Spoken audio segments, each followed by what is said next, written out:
Dove Network welcomes you to the following presentation of Double Dropped It Podcast.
Let's get it started. Let's get DDK Saturday night.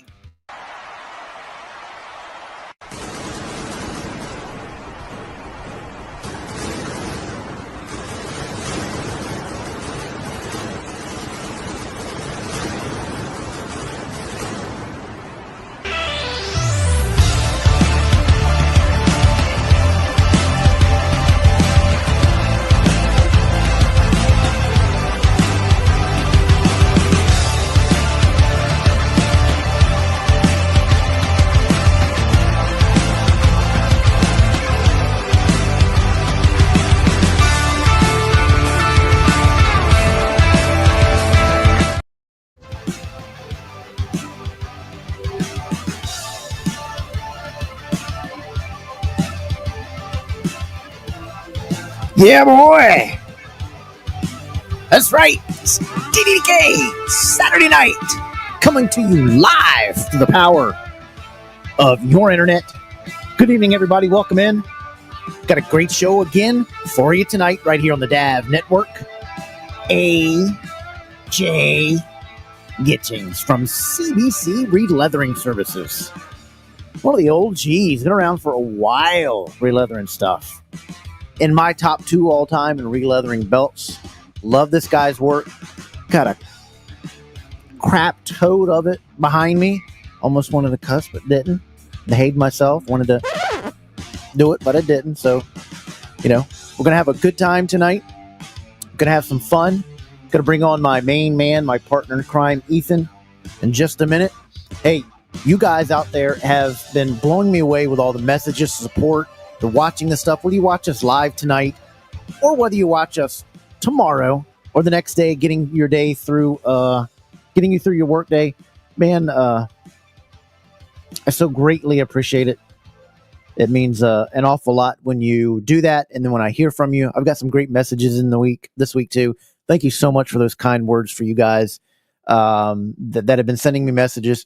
Feeling under the weather today. The pressure's got my eyes pressure in my brain's got putting pressure on my eyes, so it's swelling my eyes and face a bit. So I'm gonna try to hide it underneath these special lenses that the doctor gave me, and also block some blue crap or whatever they call it, this, that, and the other. So we'll get through and have some fun time today. We'll bring in our guest so we can have some fun with him.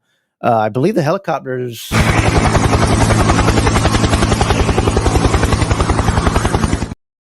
Yeah, there it is. It has landed. We are ready to go. You guys know I'm KEV Kev.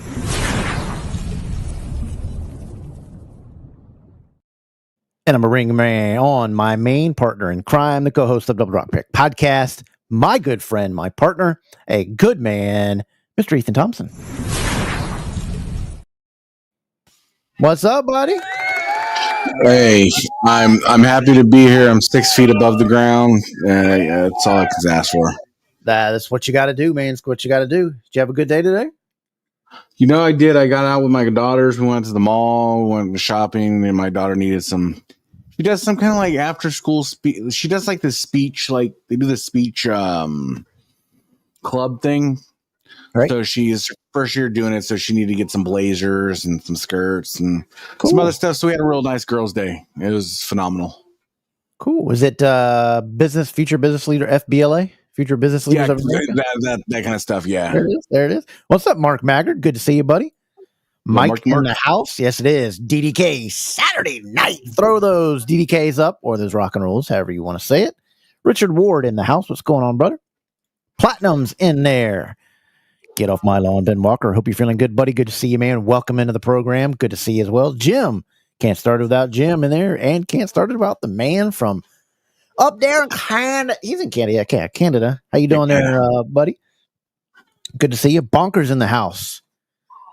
Bonkers 1. Don't get him confused with Bonkers number 2. Hope everybody's doing good. Everybody grab that beautiful drink with our great bartenders. Tip them well up at the DDK bar. Grab you a drink. We're going to have a good time tonight talking some leather game, talking some good fun stuff, and talking with AJ here. We've got some cool stuff that we'll talk about tonight as well. We'll also get into Picture of the Week. DDK Belt Bar, we have some stuff that some of our viewers wanted you guys to see that is for sale. Some really cool stuff that we've got from Groovy G that he's going to specially sell through here that you might want to check that out. We've got a couple scam stuff. Then we'll get into a little bit of the Hall of Fame, and then we'll get into the controversy that's going around the hobby now about scalping this WrestleMania 41 belt. Boy, there's a whole lot of people that are upset. You seen all that, Big E? It is a very big controversy, and these guys are. I mean, I'm conflicted on it. When we get there, I'll elaborate, but I'm just conflicted on the whole thing.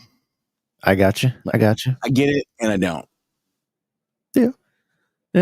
It's what that's what we're gonna hit. We're gonna hit into, but we want to make sure that you guys hit up us on Instagram at Double Dropkick Podcast and over on the X at DDK Podcast on X.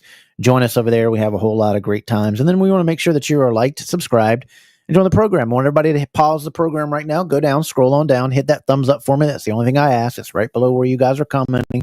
Just hit that thumbs up. And enjoy the program, and then comment and be a part of the program. If you got some leather questions, now is going to be time to do it. As we'll take a look here on camera if our buddy is ready here to come on up. I believe the limo has arrived for him. Yes, it is. The limo has pulled up, so we'll bring him on in just 1 minute and talk some great leather stuff. I've even got one of his OG leather belts where he used to hand do his signature.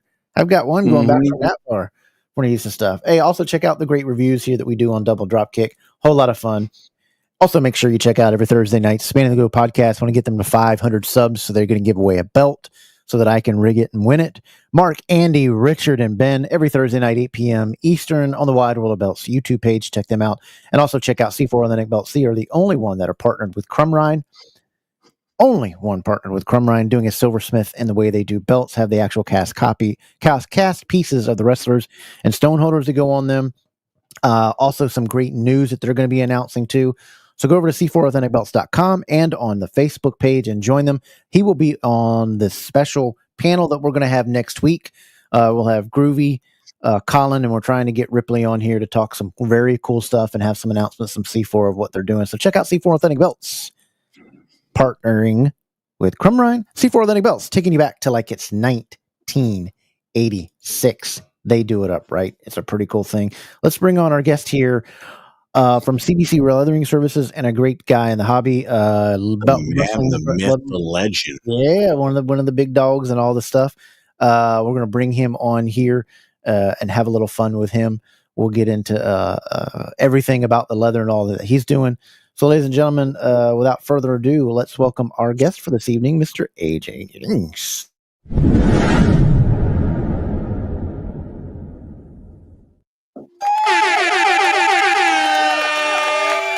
What's up, little AJ? How you doing?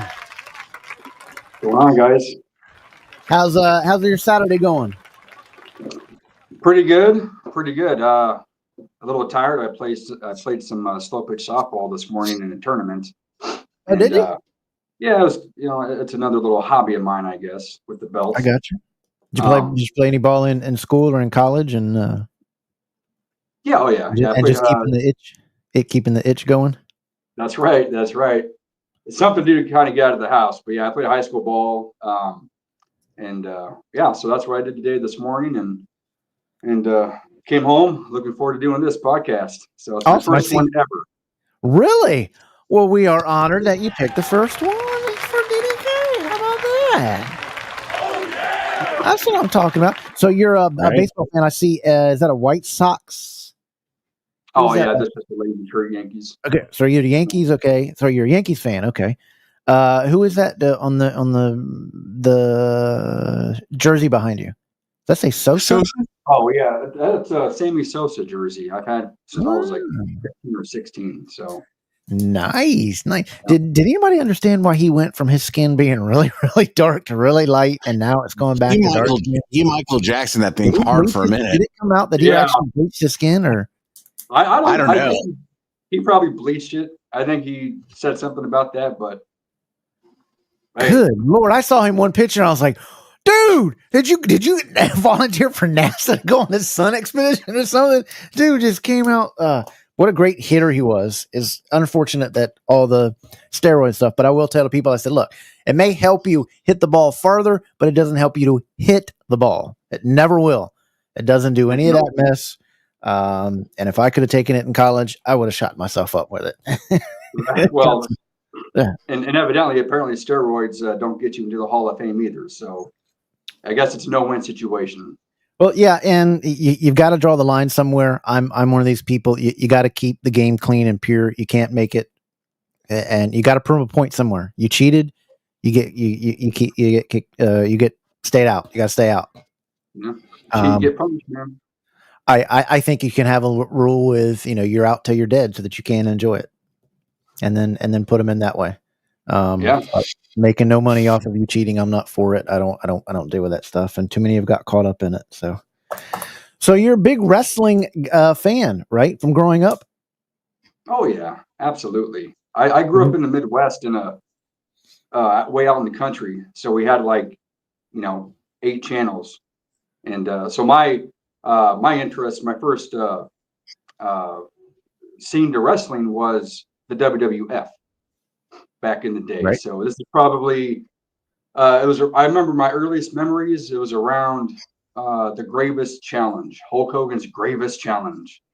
Oh, okay. And it was so cool because I remember on TV they used to blur Ric Flair's big gold belt, and that always fascinated me even back then. And it was even now it's kind of cool how they sort of incorporated that into the storyline of the Real World's Champion thing they had going. Yeah. But yeah, that was so you got into it about what age? You were then, if that would have been, we talking 91?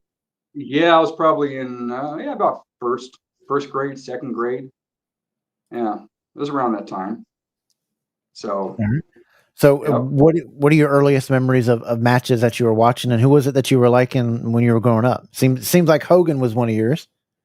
Oh yeah, Hogan. Now when I was a kid, it was of course Hulk Hogan, Ultimate Warrior, Ravishing Rick Rude. I was a huge fan of his. Such good, so good. Oh yeah, he was. Yeah, the Rude Awakening, and Bobby Heenan as manager. It worked. I mean, it was perfect. Yeah. And then later on, it got to be Bret Hart. This was during the new generation. So all those guys, Bret Hart, my guy was Shawn Michaels. Going back before, I was a fan of the Beverly Brothers. I thought they were pretty cool. Oh wow! Yeah, like nobody really throwing out a name throwing out a name that I hadn't remembered. I didn't remember that. Yeah, a lot of people. I grew up a Hulk Hogan fan, and I think 99% of the people out there, I never liked him.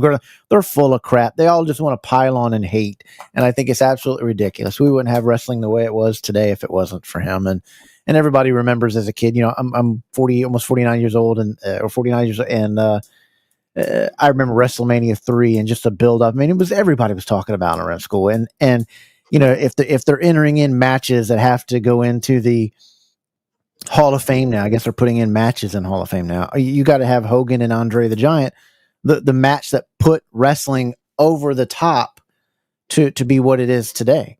I mean, you had the big followings with, Mid-Atlantic and all that, but as far as, US wide, that match pushed everything over to the edge to where everybody was talking about it from one end of the coast to the other. Oh yeah, absolutely. I remember watching that match over and over again. My aunt, she used to take me to what they used to be called a video store. Back when you sold VHS tapes, if you guys remember those. Yep. And it was like a special night. Whenever I'd stay the night at her house, at my aunt and uncle's house, we'd go out and get pizza and Pepsi and get a choice to rent a movie. So we used to go to the movie store, and they used to have this whole section of nothing but wrestling, and it was always WWF. And WrestleMania 3 was one of the movies I used to events I used to rent all the time. My aunt would just roll her eyes, It was a great match. It was a great show. Yeah, it was, and it's something that kids will never get to experience today. Is going in there and seeing the wall or that section of all, and you can't decide. I always gravitated toward the Royal Rumble ones and watching those because the Royal Rumble was just so exciting. You got to see all your men in there at once, piling on and beating. For me, growing up, I always wanted to gravitate and rent the Royal Rumble ones. I thought they were just spectacular. Oh yeah, and bringing back memories, man. I remember going into the gas station where I used to growing up, and again they had the same thing, but back then they used to sell the VHS what you wanted to rent, like in those paper slips, like baseball cards. Used to, yeah, that's where they used to be. That's how I used to rent movies back then, and it was Royal Rumble 1992. As a kid, it was like this purple, I don't know, image that just popped of Hogan and Savage and Jake the Snake. Yeah, that poster is just iconic with all of them on it. When they have them all coming down, it's just cool. I wish they'd go back to some of that branding, like the way the WrestleMania used to be, the Royal Rumble, the way they used to make it in those like rock chiseled out looking letters. I think it'd be kind of cool. Hey, finally get to see the decal. Hey man, welcome in 412. Yes, you get to see us live. We've moved to Saturday nights now. From our Tuesday to Saturday nights. Welcome in. My first WrestleMania 3. There you go. I mean, it's one that really kicked off everything. Yeah, it was such a build up to Andre being the heel and being the man, and it was just putting Hulkamania on top to sending it over to the moon, and everybody jumped on that. And and too many people today crap on Hulk Hogan, and too many wrestlers I think crap on him too, because they're mad that he was smart enough to put creative control in his contract when they weren't. Sorry, the guy just was smart at what he was doing and made sure his character stood the test of time, I guess you could say. But I think too many people head on him. Hey, Vince is absolutely right. This is what the 38th anniversary of WrestleMania 3. That was the first WrestleMania I ever had a VHS for. My mom bought it for me. Comes home, give it to me. I wore that tape through just on loop, just every time. So we used to have the little race card. We used to have a separate thing to rewind VHS tapes. And I had a little race car style VHS rewinder, because if you didn't return the movie from the video store rewound, you got charged an extra $1. Yep. Yeah. Yep. We had the satellite. That's how we rented our pay-per-view. We had that big old satellite dish in the yard. It was about 6 feet wide and took, if you had to go from the 100 to 200 channels, you had to wait for it about 15 to 20 seconds for it to turn to get the new satellite in the yard. We were always kicking footballs at it and getting in trouble for bending it and breaking it. But those were the days. And I think society's we're so much out of touch just with everything. With we don't interact anymore in society. People don't want to go out shopping in the malls. People don't go out to the stores anymore. People don't do anything. And I think this generation is learning how to communicate just because everything's online, everything buys, everything's a click, everything's delivered now. But when did you start getting your love for the belts? Was that instantaneous as it was for me? Seeing the kids, I was like, oh, that belt, gravitating to it? Oh yeah, absolutely. I think for me it was now my favorite belt of all time is the Winged Eagle, but I'm going back to the Ric Flair when they used to blur the belt. I still have my old magazines from growing up, and the only way that you could really look at that to see what that belt was, because I was like just so fascinated with it. Like, what are they showing? On occasion, the camera would kind of get slow, Yep. and you would catch glimpses of it. The funeral parlor thing he had with Hogan, and Taker comes out and he smacks him over the back of the head with the urn. That was great. That was awesome. Yep. And Flair, I remember at the very end of that segment, he held up both of the belts, the Winged Eagle and the Big Gold. And the camera had a hard time kind of keeping that distorted image, I guess, over the belt. And back then, the only way you could see what the belt was in magazines. And so going back to the magazine I was talking about, there was like, it showed like maybe like a couple inches of what the belt was. And so, yeah, I mean, it's, I guess not much of a story, but that just always stuck with me. So that's the way I used to choose which magazine I was buying that week. We used to go, every time when we had to go to grocery shopping, whatever, I'd be in that aisle where all the magazines were, but I'd go through them and pick the way I would choose which magazine, because there was, people don't understand how many different wrestling magazines were out at that time in the 80s. I mean, it was full of 10, 15, 20 of them at a time that you could get. But I'd always pick the one that had the belt picture on the front or great belt pictures inside the magazine. Those were the magazines that I wanted. And that's how I'd pick them, is because of the belt. Yeah. Oh yeah. I used to, whatever magazines I would have, if it would show a great picture of whatever belt, I would just like look at it. Like, man, that's just so cool. How is that done? How is that? What is that stamp impression that looks like an eyelash? Yeah. Oh, you're already leathering it out. See, the leather was already in. Yeah, I was trying to figure out how to make it myself. We made them off of getting those the plastic. It was an old I forget the Ralco company, but took the plates off and put it on a weightlifting belt. My dad snapped it on that. That's how I got it. That because I wanted that floppy leather. I didn't want the crap, the foam, and all that stuff to come on with it. Ethan, what was your first belt? I had the little foam, tag belt and the Intercontinental belt. Was it the WWF one? The actual WWF one? Yeah. What was yours, AJ? Your first belt that you got? I believe it was. I think it was the Intercontinental Classic belt, and then another one. I'm going to call it a belt because to me it was a belt. I think it was back in '98. One of the magazines I had, WWF. It was the Winged Eagle, but they were selling it like in this, I don't know, oversized plastic bag. Gosh, it's out there on the internet, but I think it was either a plastic or a metal belt. That's what the plates were made out of.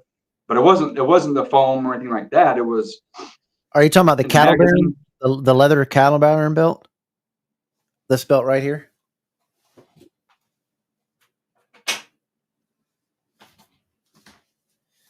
Because this belt was the first belt that you could always get. It was the metal one.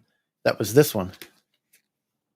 No, it wasn't that one. No, this was the first one cool, that came out. It started in the end of '84 and would go up to about '86 or so. This was the cattle bearing belt. It was made by that company. Where's the snap I got for it? That says it in the strap. The cattle bearing leather company, and it's on the strap there, and it has it stamped 1985. You can barely see it on there, whatever. But this part 4 was whether if you wanted to write your name in marker on the leather strap, your name, that was the nameplate for it. But it was a metal strap with them little thin trophy style plates on there. But that was the one I thought you might have been talking about, because that was in those wrestling magazines that you could order. And I had, I don't know what happened to my original mine. I finally found another one to get. I think I've seen that belt. So when we just had the cattle bearing belt, I've seen that belt, I think, posted in a couple of wrestling belt groups. Yeah, I've been posting it up, and I think Mark Maggard, who is of Maggard Leather, and we have a page, Wide World of Belts. He He wanted to get that belt too, so he would look at it, and he found it a couple months ago as well. Somebody finally said, "Okay, he had two, and I'll sell you one," and he had it too. It's a great belt. It's just so full of memories because that's the one that you see, and we got even the original ad for it in the magazines, and you can find it if you go back to those wrestling magazines in '84 to like '85. You'll find it. When did we say your first real wrestling belt that wasn't foam related? That was actually leather and metal or zinc. When was that? What was that belt? Oh, yeah. I think that kind of a belt was, there was a belt that I made. That was, gosh, it was the NWA domed globe, but the globe wasn't domed because it was made out of tin. And so I spent like an entire summer, creating the plates out of tin. So I'm, pounding away in his tool shed, I guess. And then at that time, there was a leather store in town where I lived at the time, and I was fortunate enough to get a couple hides, and so that's when that's kind of where I started, where the leather work began, I guess. And I think that was also for an Intercontinental belt, I believe. Say that part again, the end? I think that was also for an Intercontinental belt that I was doing.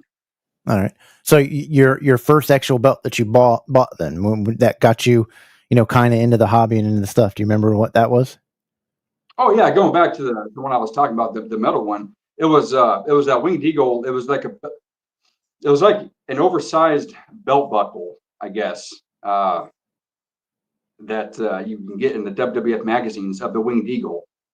They used to have a section in the magazine where you order a couple of VHS tapes along with the belt buckle or something else. America Online was big at that time. Sonny was in the background. So yeah, that was, I guess, the first real belt. I mean, I remember it being metal. It was just a Winged Eagle belt buckle with, I think, either all four side plates, maybe just the two. But to me, that was my first real belt. And then do you still collect belts today? Are you still in the hobby today, or is it mostly a business for you, or what is it, today for you? Like, do you have a collection of belts that you have? I have a couple, but they're in stores right now, and it's like a bunch of my other totes. But yeah, for the most part, it's just doing belts for for customers. So and on occasion, I'll reach out to somebody for a trade, or if they're interested in a trade or something like that. Gotcha.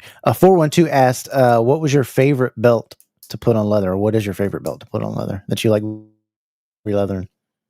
I have to go with the Winged Eagle, hands down. The Winged Eagle, because that's your favorite, the Winged Eagle?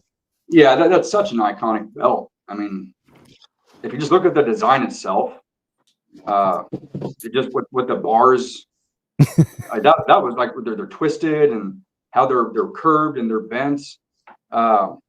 Yeah, the Winged Eagle, absolutely. Oh, Mark says he has the original '84 belt buckle. Yeah, that's one to hold on to. Yeah.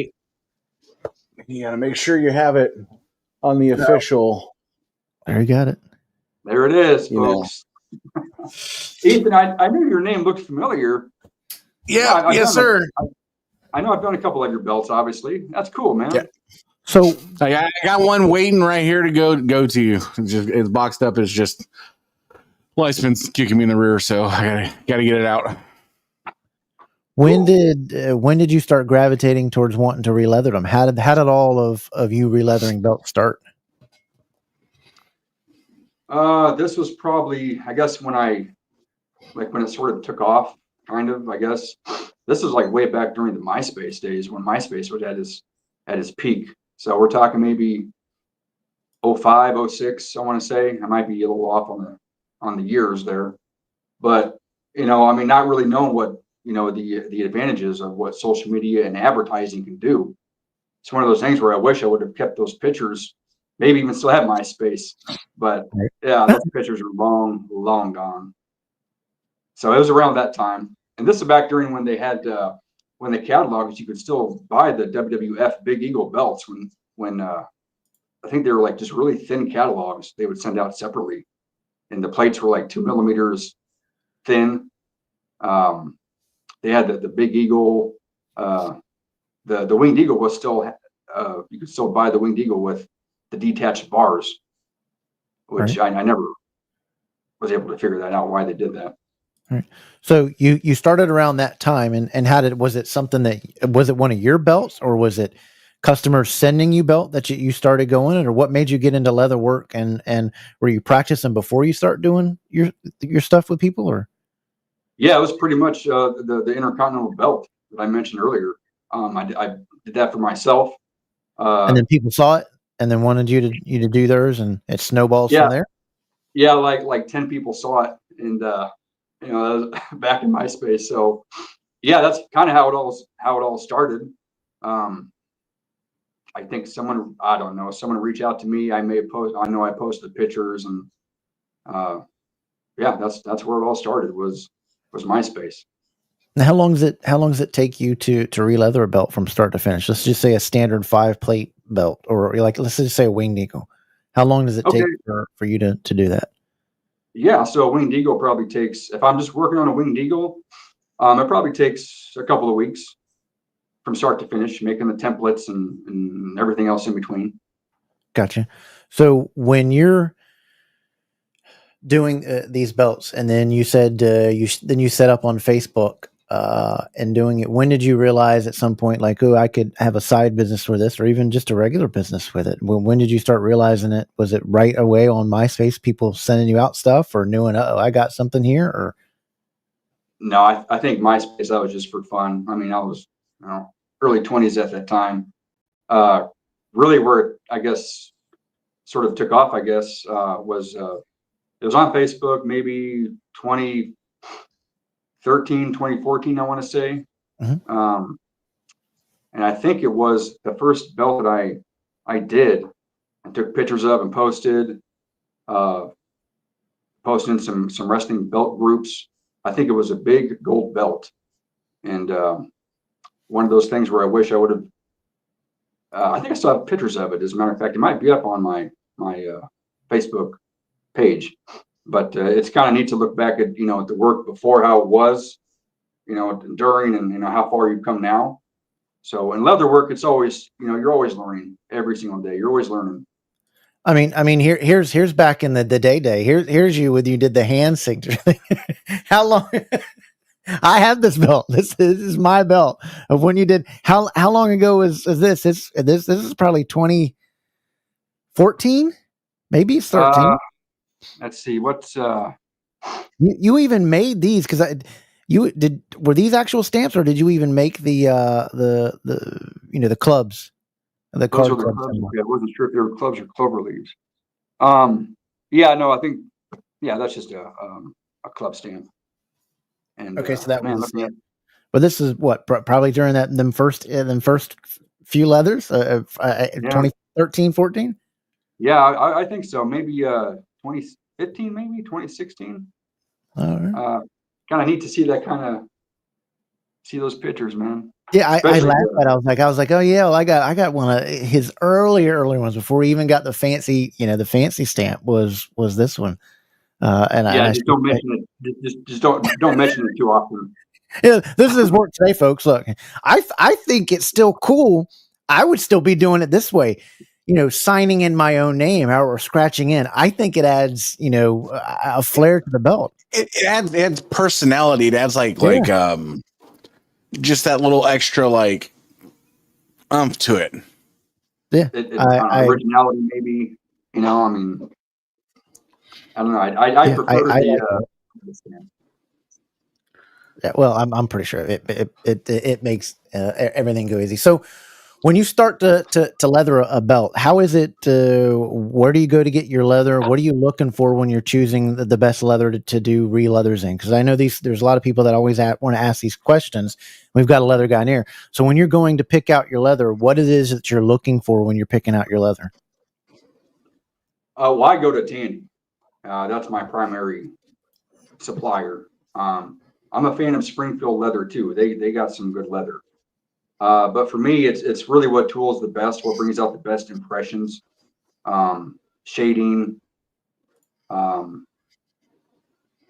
I mean, of course, you don't want to try not to have any nicks or cuts into your strap, because, with the width of the straps themselves, I mean, you don't want to lay it out on where there's going to be a scuff mark on the leather, and then you catch it later on down the road when, say, for example, you're setting your plates, but in between, the side plate, or between the outer side plate and the logo plate, there's just a really noticeable scuff. You don't want that. So those are things I try to look out for. So you go in there to look for your leather. There's a certain weight. People always ask, what is the weight of the ounces of the leather that you're looking to buy? In the beginning, I started off. I'm sorry, I'm looking at that picture, zooming in. Yeah, we were just going through some of your work. For me, it's in the beginning it was 8 to 9 ounce leather, but I don't know. I just found that for me, everybody's process is different, but I just figured with the thickness of the leather, and when you're folding the belt, there is a possibility that the top coat or the leather could crack, just because of the stress and everything. Like when the belt is being folded, say for example, between the side plates. So I've switched primarily. I use 6-7 ounce. It's thinner, lighter. The tool's just as good, I think. And I guess. Go ahead. Yeah, go ahead. I'm sorry. No. Go ahead. You go ahead. You run with it. Run with what you're saying. Well, I was going to say, you mentioned earlier about the floppiness, and I think that the 6-7 ounce leather does bring more of a floppiness to it. And a lot of people don't understand, and I wanted to hear it from a leather person. You don't want to have, because there's a couple of makers out there that use stuff that's way too overly floppy that it can barely hold the weight of the plates. That it's so flimsy it doesn't have that. The earlier on, like when I used to get my Reggies, it was stiff when you first got it, and it was stiff for a reason, to hold the stamping in it for a while and for it to loosen over natural time. And people don't understand that the belts that they're seeing in the wrestling ring have already been worn in. They've already got they're already soaking in the sweat, the oil, all that stuff that's being touched on them, the moisture and whatever, and they're already getting floppy that way. But people don't understand that you don't want a belt that's so floppy to begin with that it won't hold up the plates. Yeah, I'm not a fan of that. I've gotten those before, and not a fan. Yeah, it's just overweights to where nothing can really stand up on it. So when you're the backing, and I always said people, your backing is exactly like what Midwest uses. Your backing is exactly. I don't know if you've ever tried to create it or how you're getting it, but your backing. I always call it a pebble stone look, and I don't know if people can catch it on the cameras. They'll have to go to your site. I mean, on the picture here, but your backing is exactly like the backings of my Reggies and my Millikens and things like that. That leather, the backing is different from the leather on the front. Would you explain that for folks? Yeah, I mean the leather on the back is just it's garment leather. What they use for motorcycle seats, chairs, things of that nature. Of course, to cover up the bolts and the screws when you shave those down, you don't want anything sticking out. So you don't want to have cut the leather and customer gets it, and it's kind of on you. That would be on me. I'm not saying that's happened. I'm just saying. All right. So when you read leathering a belt, and because you're using a slightly thinner ounce leather, does that kind of make it easier for the random plates you get with the bolts and the lengths of the bolts that you get? Does that kind of make that a little easier too, dealing with the bolts for the backings and just? Yeah, definitely. Because I know some of these guys use a thick leather, but you get those bolts, and their bolts are on the backing, and they're just flush, and then they pull through the leather, and it's just a pain. Yeah, and of course, you get some back of the plates that are, when you disassemble the strap, they have washers between the plates and the nuts. But yes, I have come across that, and it's kind of a pain to, if you're say the back of the screws that have been shaved down so much, it can be a challenge to put those already shaved nuts back on the screws, because the leather can be thick, or the leather has been thicker. So I've just switched over to thinner leather. It's less of a hassle. So when you're doing this and you're cutting the shape out over the years, if you've done so many, do you have a stencil that's made to even cut the shape of what you're cutting so that everything's kind of stamped out already? Not talking about the tooling when you're cutting a shape. Like you do so many winged eagles, I've seen some guys have little metal, or they have a plate that they put over top of the leather and it's already drawn out and they're just cutting around it to get kind of faster. Do you have anything set up like that?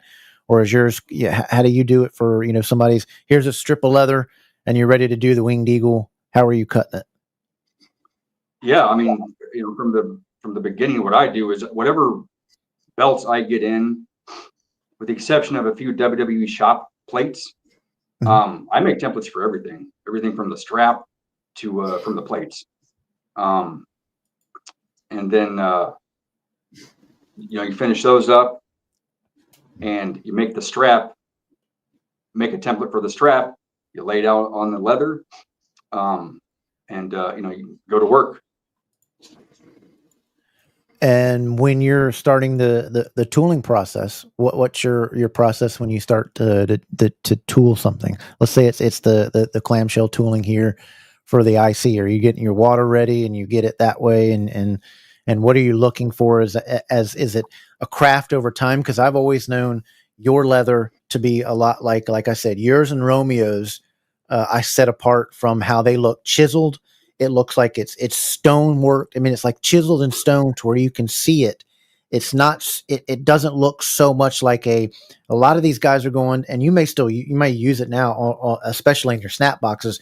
But everything now, everybody's going to a press stamp, to where everything's the same over, but it doesn't give that look of being a chiseled, like a stonework where you're chiseling out and you can see the actual chisel marks from your stonework. Tell us about your tooling and how your tooling to me is just like yours and Romeo's just sets apart from your depth of it, how you know exactly how to, it's so deep and crisp. Well, thanks for saying that. I for the main thing, like for example, doing a winged eagle, the first thing you want to make sure that the length is what it needs to be, because I can't tell you how many straps I've goofed up on over the years where the camouflage tooling doesn't connect all the way, and you tooled your belt, man, it looks good. And all that tooling can just go to waste if something doesn't connect, and that can be really frustrating. So that takes some time to kind of to get down. And as far as the camouflage tooling, I mean those come in different sizes. I couldn't tell you what size I have now, but yeah, I mean that's all my stuff is pretty much done by hand. I don't have any press plates. The snap boxes themselves, I do use templates for those. Okay, right. Yep. But it's just a couple pieces of paper and some tape to hold them in place, and you're off to the races. So yeah, for me personally, in my opinion, this isn't knocking anybody else that uses press plates. It's just my opinion. But for me, it's about the craft, the true handmade leather work. And I think, again, just my opinion, I think using a press plate for the snap boxes especially, it kind of takes it away a little bit, I think. But again, that's just me. But it still looks nice, when using a press plate. In regards to like your finish work, you have some of the best finish work too, because like your edges just are so smooth and so crisp. And I mean, how much is it a pain to get it like that? It's a huge pain. Man, I can't say how much. Explain, let people know, and tell people what sealing, when we're talking about the sealing your edges, and to explain that for us. Yeah, so edge coat is like the primary sealant, I guess, when it comes to gluing two pieces of leather together. You want to seal up that slit.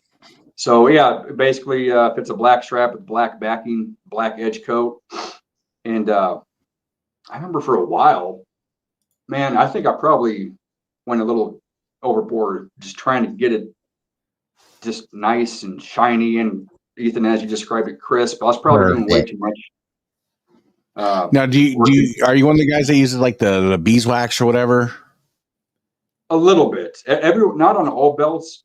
I think that, from my experience, I think that really all depends. I mean, because if you use beeswax, again, not just on championship belts, but on wallets, for example, I mean, it gets sticky. If you lay it down, it's that stickiness. So, I mean, you could, buff it out for an hour straight. It's still going to be sticky. So I've sort of eased up on that. And again, just do research, study, keep plenty of leather scraps, practice. That's what it's about. I'm just looking. I mean, this picture is it's like perfection. Beautiful. I mean, it really is. I mean, if I stand up, I'd be saluting you right now. Right. Went from 6 to midnight. When you're dyeing the belt and you've got the belt all dyed and whatever, what are you looking for as to notice after you dye it, especially with black and especially with white? I've always told people white is one of the ones that will show every sort of crack or dry mark in the leather and this, that, and the other when you get it. The only one that I haven't had, and I guess I'm going to talk about another one too. The only one I've never had is yours and Romeo. And I was surprised that somebody said the worst strap they ever had was Romeo, because Romeo's, I don't know what he's putting out now because I haven't had one from him in 2 years. But I mean, he was, you guys were the ones starting it way back when and doing the all hand stuff like it is, like you're doing still today. But when you're dyeing the leather and you're getting it all in, or what are you looking for as to, because I've seen some other guys it'll get so dried out before they even start to put the plates back on that their leather's getting so drawn out that it's already showing so many cracks. I've never experienced that. And I've had, straps that have been dyed without being polished. I've had those sitting for, I don't know, weeks, sometimes, but I've never experienced that. I probably use, 2 or 3 coats of just, regular black dye. Let it sit overnight, maybe a couple of days, maybe even up to a couple of weeks. Either way, you got to buff it out. I just use a rag, buff it out. Again, you don't want to buff it out too much because you're going to rub off the dye. You just want to give it a nice buff. That's all you need.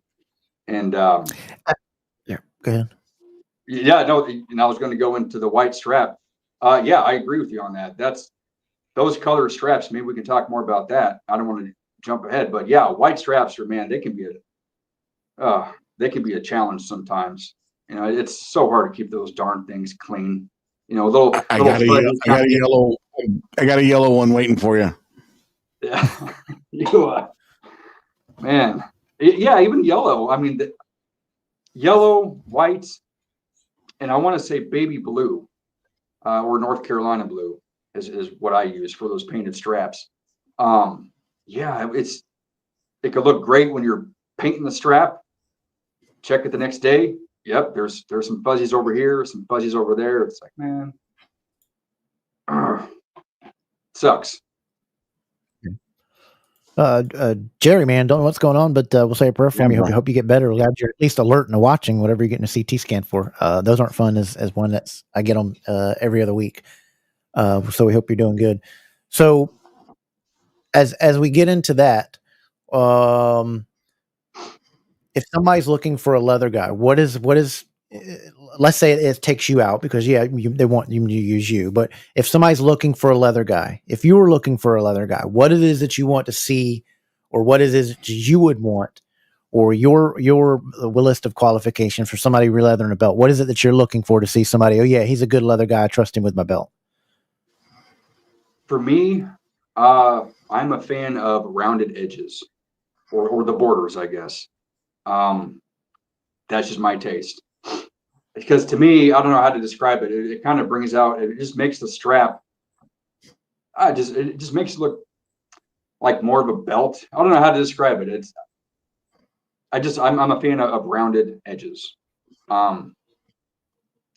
That's what I look for. Of course, the tooling, has to look good.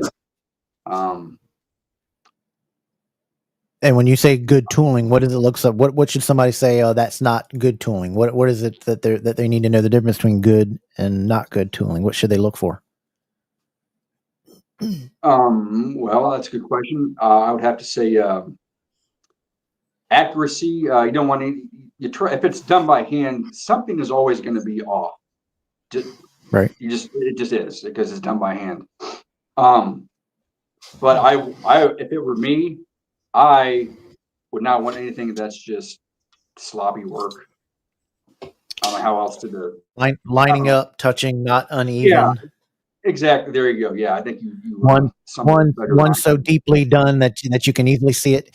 One stamp that's so nice and perfect that you can see it from 10 feet away, but one that the next one's so light that you can barely even see it, or you can barely even feel it with your thumb going over it. Yeah. Oh yeah. Exactly. Yeah. And I'm a fan of the crisp work. Reggie Parks, obviously. Mike Niccolo, I'm a huge fan of his. I think his work. I like his work. Mike Niccolo, his work is very, very crisp and it's very sharp and it has character because you can tell by his work as well. It's all done by hand. At least I think his stuff's spectacular. Very, very spectacular. Yeah, and you've been around long enough where you've gone through you've seen the Mrs. B's and the Lucky Hands and all those guys too. That were some of the most phenomenal leather people. And then and you look at you guys like you. I still am a Romeo defender.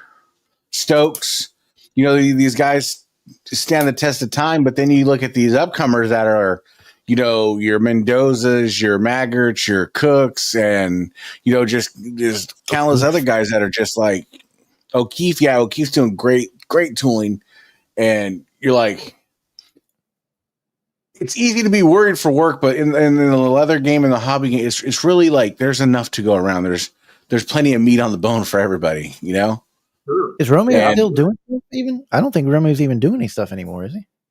He was at one point. I don't know if he is now.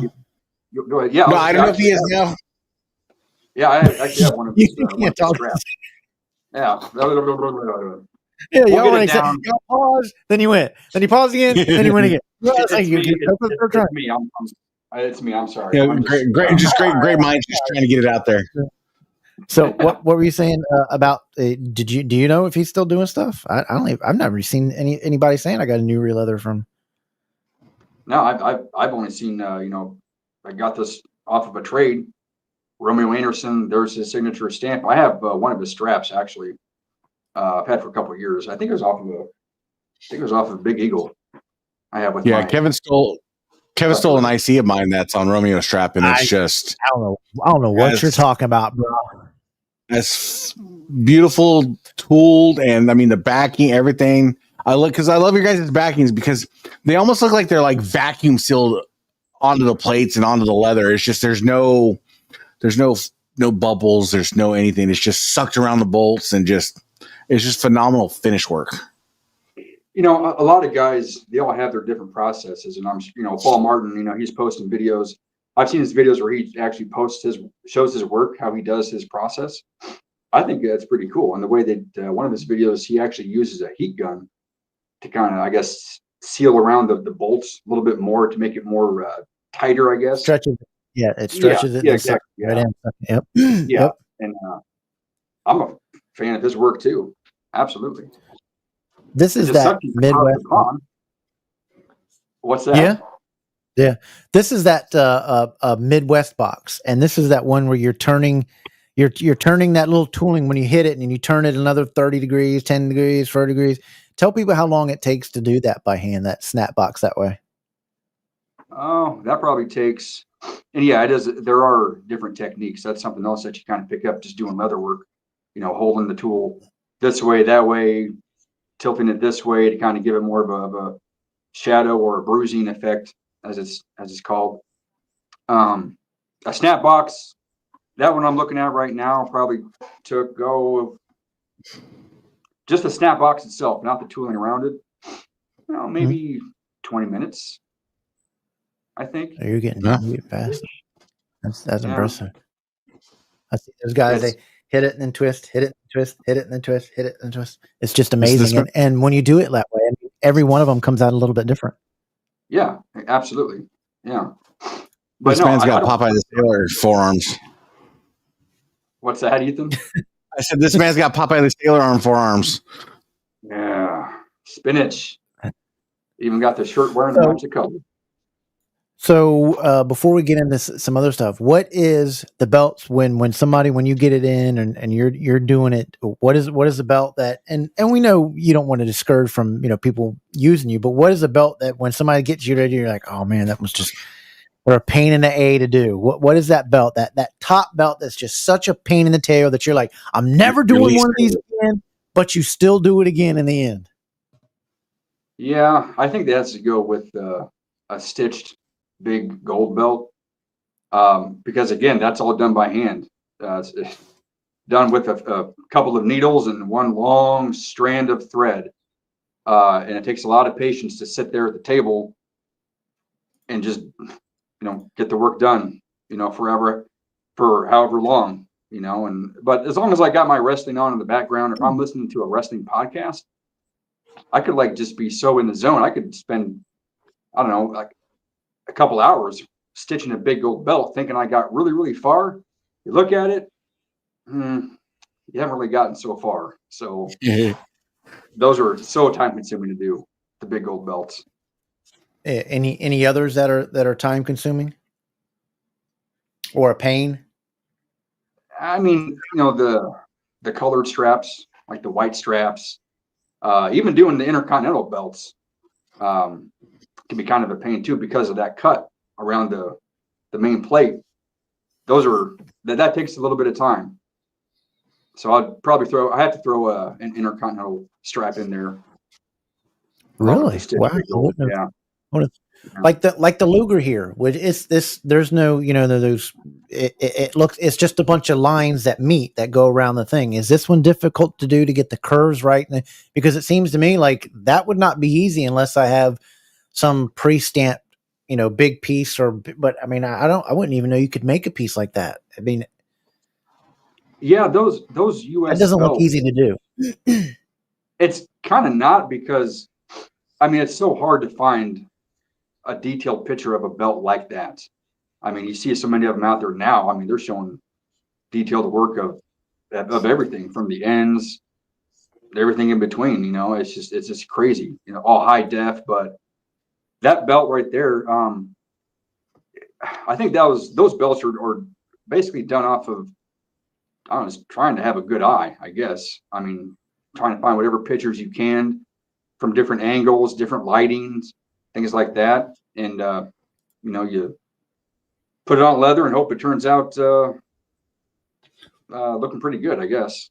The ultimate goal is it's one of my favorite toolings. And people said that. I said, it's plain. I was like, that's what makes it spectacular.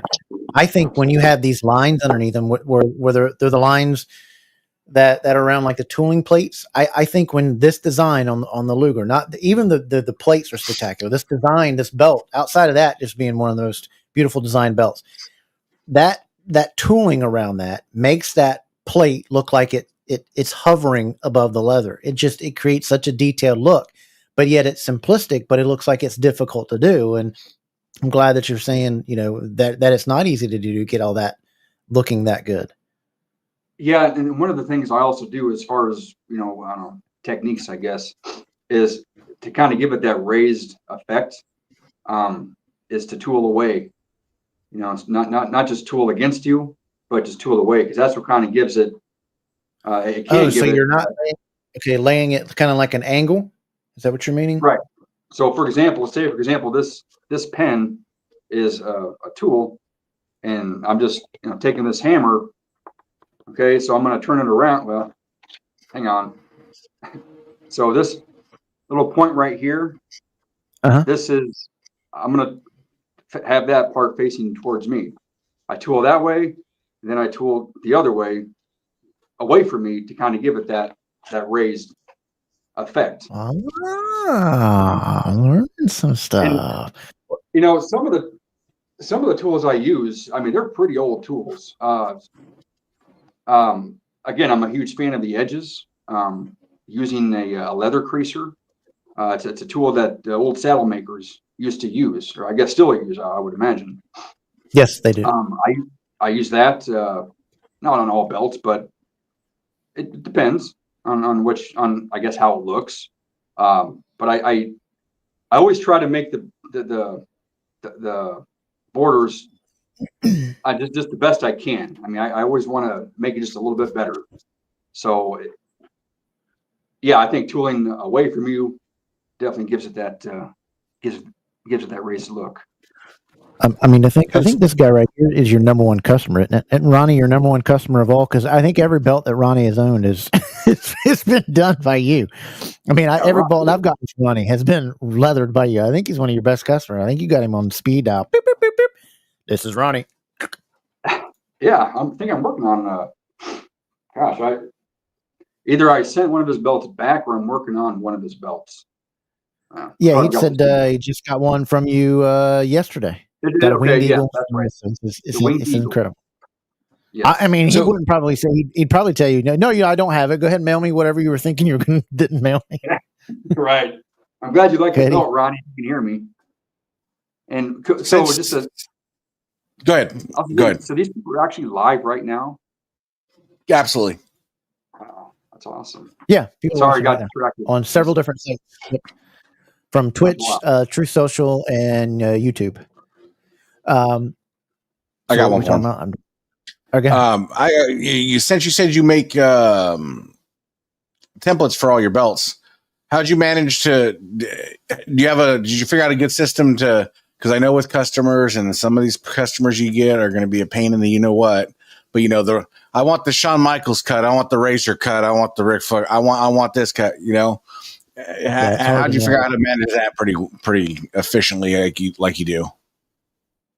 Well, first you ask them which cut, because again, even going back then, yeah, I mean they I don't think they had as many belts as they do now, but yeah, like with the white strap, the belt that Shawn Michaels held, I think that was the second. I think it was the second white strapped version, because the first one, yeah, that one, I think that was the one that Goldust held, Mark Marrow, because of the curve at the very tip. Yep, that little. Boop, boop. Yeah, but the one that Shawn Michaels and Marty Jannetty held back in '93, I think that was a different strap because of the curve at the top is different. It's WrestleMania 9. If you remember, if you go back to WrestleMania 9, because the story goes that Shawn Michaels had a larger plated Intercontinental because he liked it because it made his waist look smaller. So there was a half-inch difference apparently in between plate size. There's so many like variants of things. It's ridiculous to keep track of. Yeah, and I think other people don't. Yeah, go ahead. No, you're the guest. Go ahead. What you're saying? Well, just to piggyback off of what Ethan said, Ultimate Warrior, he had his straps shortened up to 2x4 snaps because of his waist was smaller than Hogan's. So yeah, all straps, a lot of belts, man. They might look the same, but there's always going to be some difference, whether it is with size or the number of snaps in the snap box, etc. In 2001, when I first met Reggie at a convention, I don't know which one it was or even where. I believe it was in Hampton somewhere. I had asked him, and the thing I remember about the conversation was he couldn't remember what he did when WWF would ask for a new belt. He couldn't remember what he did last time. That's why all the different shapes came out, from the winged eagles to the tip. He said, whatever I felt that day to cut, and they didn't care. That's how well we got all these things, by a guy just not remembering what he did last time. How cool is that? Yeah, and his work turned out beautifully. Yeah. Have you ever owned a Reggie or a Milliken or J-Mar, some of these ones that people call their Grail belts? Or if there was a Grail belt, what would it be for you to own? I've never owned a Reggie Parks or a Milliken or a J-Mar. I have held all three of those belts before. At one time, I probably wouldn't have gotten very far out of the place it was at if I would have taken one of those home. But You hold one of those belts up. I mean, those suckers are heavy.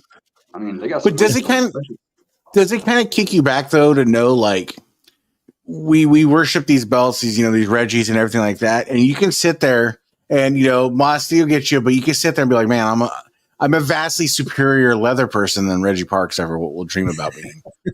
I mean, it's got to be flattering a little bit.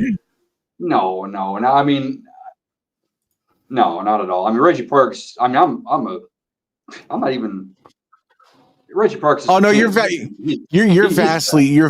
better than those makers. I mean, there's so many, and that's the beauty of it. There's so many leather guys they don't understand. They're vastly the craft they've figured out is just superior. I mean, look at that. I mean, it's just ridiculous. And you compare yours to Reggie. If people didn't know who Reggie Parks was, they'd look at yours 10 out of 10 times. They look at guys like Mendoza and Stokes and all these people and Cook, and Reggie would be on the low end. Reggie would be on the budget end of a leather spectrum, and that's the truth. I mean, I don't think I want to really touch on that subject. I mean, Reggie Parks, man. I mean, no. Don't go to his depth. Don't give into his twisted mind. Sitting there with a hooded stuff on. Don't give it in his twisted crap. Yeah, starting to come out already, huh? I see. I see. So your Winged Eagle is your favorite to do. Then you were saying that the one that as a paint is doing, anything with, I guess, the stitching, the big gold. Is there anything else besides the big gold, besides the stitching? Is lacing something that's a pain to you, having to do the lace? Yeah, lacing isn't as bad. It doesn't hurt my fingertips as much. The stitching that's probably at the tops, and of course those colored straps. So, and there's going back to the white strap that you showed earlier. There is a process. There is white leather dye, but the stuff I've used, the kind of dye that I've used, it just doesn't have that the brightness or the pop to it, I guess. And so it's just white paints. And there is a process in applying that. Yeah, I think that's a strap. I remember doing that one. I think that was recently. It's not like you just take white paint and just slap it on there. It's a process, and that's a thing. I mean, and if you can find the right process, you have at applying the white paint, the strap, it's not going to crack between the plates. It's not going to crack. I don't know, as opposed to if you were to just use white paint. Because I guess what I'm saying is if you just use white paint, it's going to crack like right away. But if you use the process that I was shown and what I was taught, not saying that's the process by any means, that's just what I use. It's the cracking doesn't appear quicker, I guess.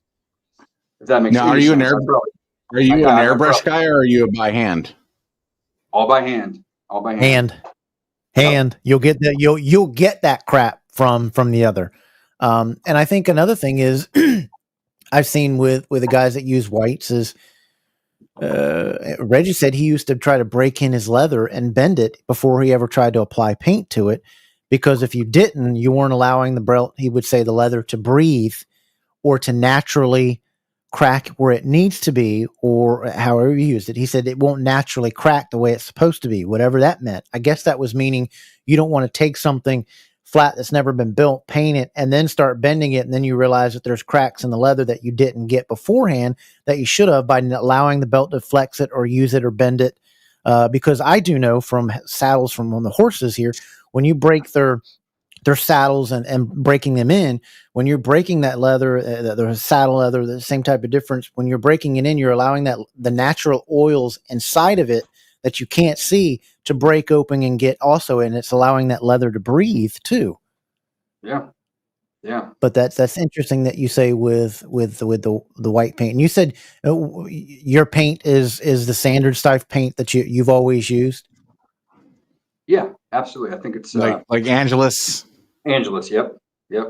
That's a really good brand to use. Absolutely. Is there any belt tips that you just can't that are pains to put on? The one pieces are yeah, they could be kind of I prefer the two pieces, like the ones you get from the shop, because it's just so much easier to just measure around and to work around. But the one pieces, they can be kind of a pain at times. Right. And again, with the same thing with the plates on the belts, the belt tips, I mean, they all come in different sizes as well. So you never know what you're getting sometimes. I mean, you could have a template made out, but of course, you always want to make sure that everything is there, like everything is the right size. You have the right templates for this template for the strap, the same size template of the belt tip for this belt. So it's just, paying close attention, I think. Caring about your work is one thing. Like I said earlier, you just want it to look good. What's your favorite Winged Eagle cut? I like the one with, I call it the wing tipped belt, where the wing tips show. That's right, always this been one here. yeah, right there. yeah, it's always been a Little neat looking nipple. belt. Yeah. And So let's go ahead. well, I'll say one of my versions I like is the belt that Ric Flair, I think it was the Winged Eagle, the belt that Flair held, Savage, Brett, I think Yokozuna, and I want to Hulk Hogan, because I had that chipped wing at the top. Just, yeah. Mm-hmm. Yeah, and that belt, I think that belt appeared, I want to say maybe at WrestleMania 8, and then all the way through King of the Ring 93. I think that I might be wrong, but it looks the same to me because it has that rounded cut, and somewhere the tip broke off. Right. It's a good shirt, by the way, New York Yankees. New York fan here. So people are going to ask, the best way to get a hold of you through ordering, it's through the CBC, the Facebook page, CBC Releathering, correct? That's right. Yeah, pretty much. It's just Facebook. If anyone's interested, just shoot me a message and take it from there. There it is, right there. And your wait time right now, are you backed up, or is it what's that like from somebody ordering you? What can they expect a normal wait time as far as what you got on the books and going ahead? Yeah, normal wait time, if I'm just working on one belt, takes a couple of weeks. But as of right now, if I were to take in another belt, it'd probably take 1, 2, 3, 4, 5, roughly around a month or two, I want to say. Depends on which belt it is. Of course, stitch work takes a little bit longer than just a regular tooled strap. And I know your price will be dependent on the belt, of course, and what you want done, and this, that, and the other. But your price ranges could start out from what? Yeah, about $250 just for a basic black strap. Winged Eagles, the Intercontinental, the classic versions of the tag belt. On occasion, you'll get those oddball belts you don't see very often. Mabel's King of the Ring belt. Those have a different price range, but yeah, for the most part, Releather start at $250. And what is the one thing you want people to know when they order from you, as far as an update, or that there's a lot of people like makers saying, don't bother me every week kind of thing, be patient with this, I'll update you with this. How does your updates work? What do you want people to understand? What's something that somebody always gets wrong? Is it, with telling you what they wanted out of the belt, like a certain shape or a certain cut? What is it that makes your process a whole lot better that you would recommend when somebody's ordering from me? This makes it a whole lot easier when they do it. What? Well, yeah, I try to stay, give as much updates as possible. But sometimes, when you're working on, more than one belt, I mean, you kind of, it's hard to keep up to date with to give updates to everybody. You try, you really do. But I always let them know, whenever I receive the belt, I always try to let them know that message me for updates. That's fine, absolutely. But if I don't get back to you right away, just know that I will get back to you eventually. I let them know, your belt's safe, it's in good hands. Try to sit tight. I'll get to you. I'll get it done. So, and yeah, I mean, they're okay. Yeah, thumbs up, no problem. Gotcha. And then when the payments that you receive, what payments do you see do you take? You PayPal? What else do you take? What form of payments do you take? PayPal, money orders, which are sort of scarce. But yeah, primarily it's PayPal. And if somebody has, Cash App or Venmo is one I just installed on my phone. The app I installed on my phone. Yeah, if they have, any of those apps, that's where the payments can be sent. Okay, and then the other thing with what was I going to say with the payment? I had it on the tip of my tongue, and now I forget. For the payments that you take, is the PayPal, and then do you the person when you're sending back, they have the option to pay for extra insurance for when the belt's coming back, that type of thing? Because I always recommend to people, like, look, if you don't ask for it, don't expect me to pay it. I'll ask, and if you don't, I won't. And I tell people all the time, pay for the extra couple of bucks for insurance. It solidifies your protection in your belt, and people can do that through you, right? Oh, absolutely. And what's required down? Is it a percentage before, or what's that type practice with you? Yeah, usually payments are to be made in full, I guess, before the process starts. There are sometimes I do do like a half up front, half later. Unfortunately, I don't do that too often. Customers in the past, they unfortunately have a tendency to kind of ruin it for other people, I guess. So, but yeah, that's kind of sucks, but I don't have any issues with it. Everybody's having problems with United States Postal Service, but I've just not had any issues. I think it's depending on what hub. I think if it goes through up in the northern states and Indianapolis and Indiana, I think that's where a bunch of the problems are having made. So if anybody's got any questions for him, as we got like 5 more minutes with him before we let him get going, I wanted to ask you, today's wrestling. Do you watch today's wrestling? Do you still keep up with the stuff that's going on in today's, or is it, life kind of like for me, you kind of watch it, but kind of, you can't keep up on what was going on maybe Twitter or whatever to follow stuff? Yeah, pretty much. I mean, I try to keep up with what's going on, but I mean, I'm really invested in WWE, with their storylines. That's one thing I'm a huge fan of these days, are the storylines. Raw they're definitely showcasing the storylines for sure, especially with the lead up to WrestleMania. Roman Reigns, CM Punk, and Seth Rollins. I'm kind of interested. I mean, that's money. That's money right there. And I've watched AEW.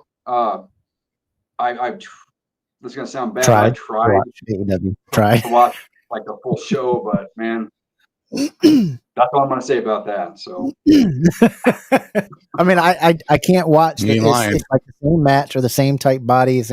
They're all 5'10", 150 or 170. It's just they're the same type, and I don't. He's just not booking it right, and it's not safe for the talent. The talent's there. It's just I don't think it's being used right.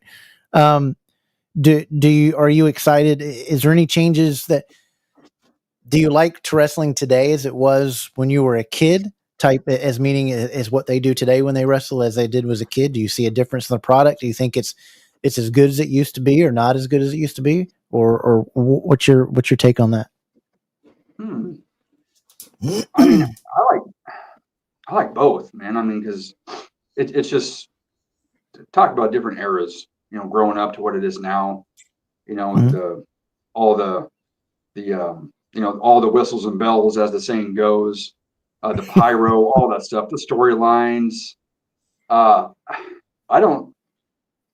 got to love the stuff that you watched when you were a kid. I mean, that's just always going to stay with you. But the stuff nowadays that WWE is putting out, and TNA, I think to a degree. Yes, TNA is getting incredible.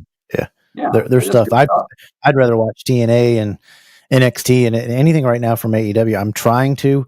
I think with what they got going on with Tony Storm's great, but for me, I'd like to see them start scheduling or calling the matches in the ring like they used to. I think we're getting way too scripted in wrestling today, to where it's showing to where a guy is waiting for the next move and the other guy's maybe a little bit behind, and the guy's sitting there like this for 10, 15, 3 or 4 seconds while the other guy's, he's not there yet. Or if there's a mess up, you can tell that the match is just completely thrown up. And I'd like to see them mess with the crowd a little bit more. Slow things down just a little bit. Everything doesn't have to go at warp speed all the time. We don't have to have finisher after finisher after finisher. Slow things down just a little bit. I'd like to see more of that. We ask everybody when they come on, if you're Mount Rushmore, who's on your Mount Rushmore of single wrestlers? Who would be on? It says, "Here lies AJ Gittings. His Mount Rushmore of wrestlers is."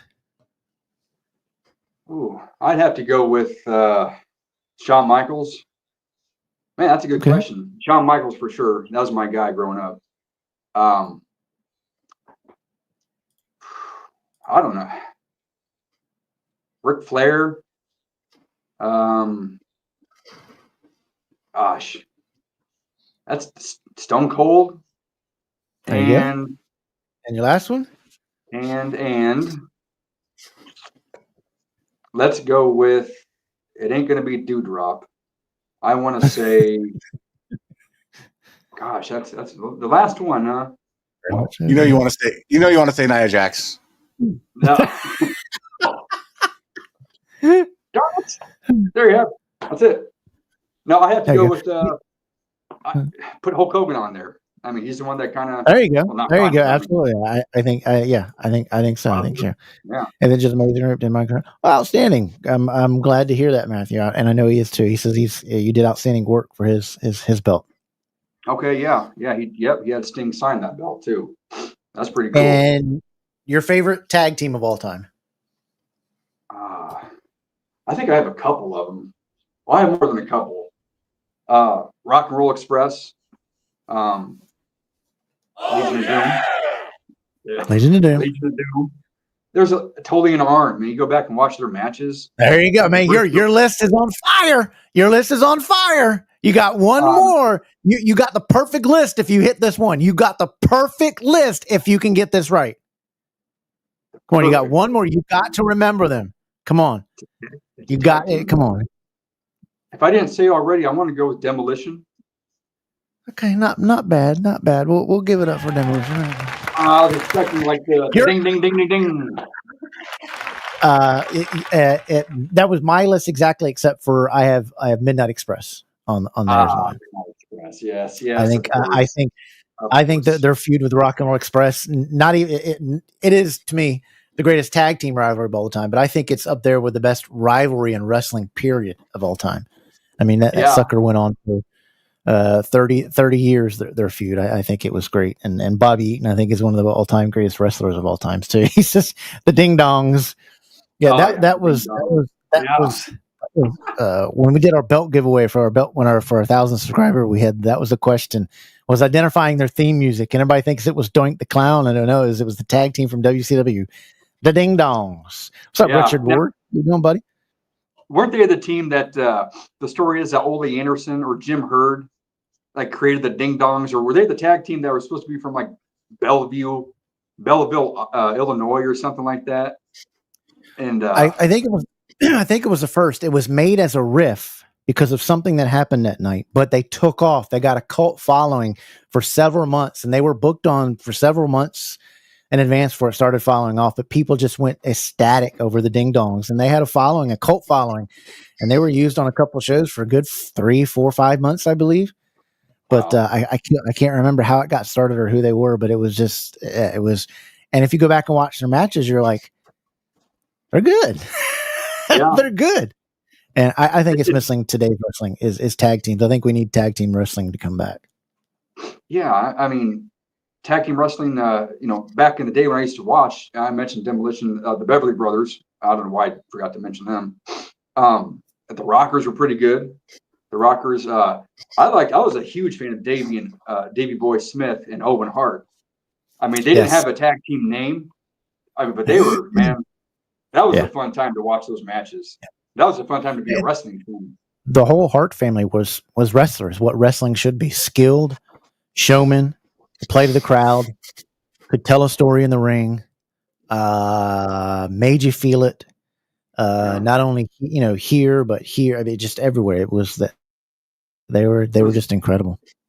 yeah, it was like, it was full of emotion. Like, you know what? I think that was real, but ... You know, I mean, they were just Yeah, awesome. kayfabe needs to be a comeback. I don't know what's up with these press conferences afterwards. I think it's utterly stupid. I think it's ridiculous. I think it's a mockery to go back there and have these press conferences talking about your character and you're in third person while you're sitting there dressed up as them still. I just think it's a spit on the grave of wrestlers' shoulders that had kayfabe. I think we should get rid, But I I feel guess like I'm an oldie. no, I feel like because they would show those. I remember watching the WrestleMania 8 press conference, or the, like, who's going to face Ric Flair for the title. I remember watching that on TV. Those kind of press conferences, I thought Yeah, those that's were different. okay. Yeah, Yeah, that was you're in different back character. then. Yeah, now Yeah, it's but now different. They're just yeah. You're standing there as let's say, could you see Hulk Hogan going back there and be like, "Well, this story is pretty good, man," and the one I couldn't see any of those guys talking to me. Could you see Mr. Perfect doing that? no. Or Ravage? I mean, I think they'd go crazy. Like, are you nuts? Yeah, I it's. don't know. I think it's just I don't know. It's what you said earlier, kind of a mockery, maybe. They need to ease up on those press conferences, and maybe kind of make it to like it was, say, back in the maybe the early 2000s, or even going back to the early 90s, like with WrestleMania 8 build up, where Yeah, Hogan got I'm to. I'm I'm I'm for finding another Mean Gene, that type of person, and you do it in the back and it's 15-20 seconds and it's done, except for I don't need your 10-minute promo walk with all your music to the thing, and then another commercial break, and then you're in the ring 10 another 10 minutes on the microphone just spitting whatever, and then a break, and then I'm tired of the in rings hand to mic. That's what it's become to every SmackDown or whatever, is they've got to tell their story.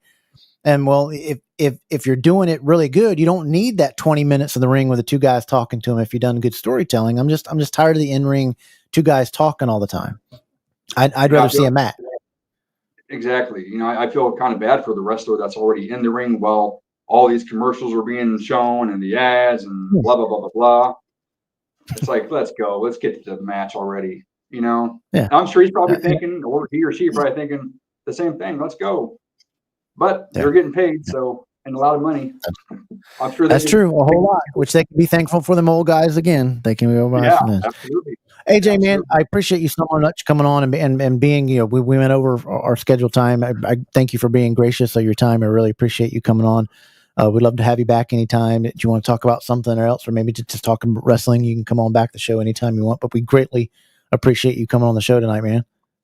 Well, thanks for having me, and yeah, I'll be happy to come back, and hopefully it won't be hopefully it'll be go a lot smoother. This is my first one, so we're kind of You did getting great. the edges off, Dude, kind of working out the kinks. it's just talking, answering questions, and whatever. That's what I tell people. I said, man, it's talking about you. So say whatever comes off, and we'll answer the questions. Talk about what you do.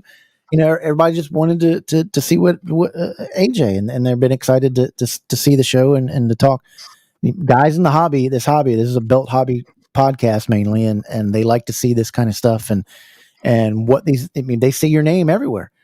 And how does that feel? The last question is, what's it like? I mean, here's your stuff. I mean, there's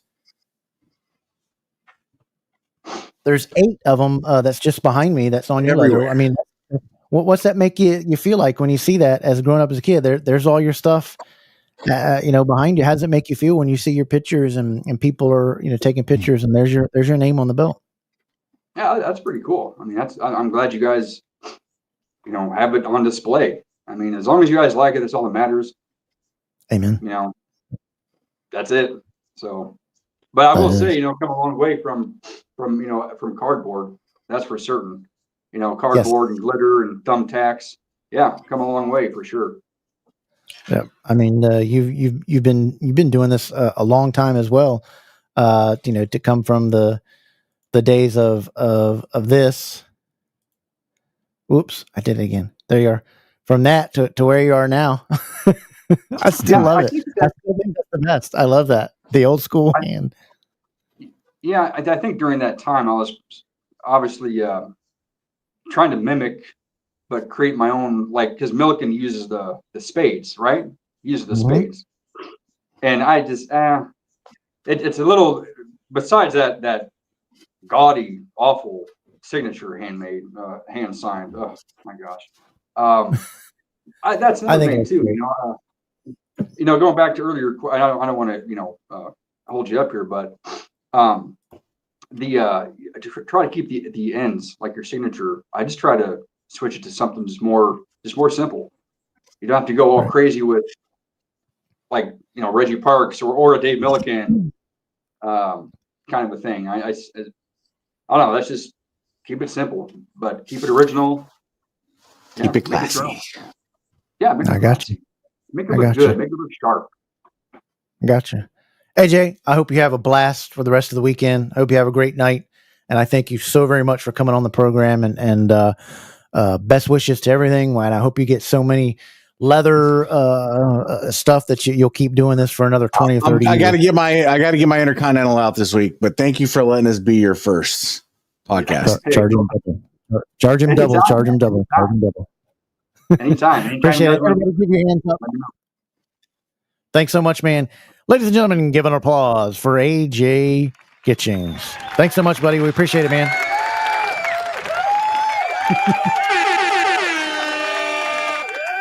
That was cool, man. What a great interview. What a fun time with him. And the fact that we're his first. One of the best to do it.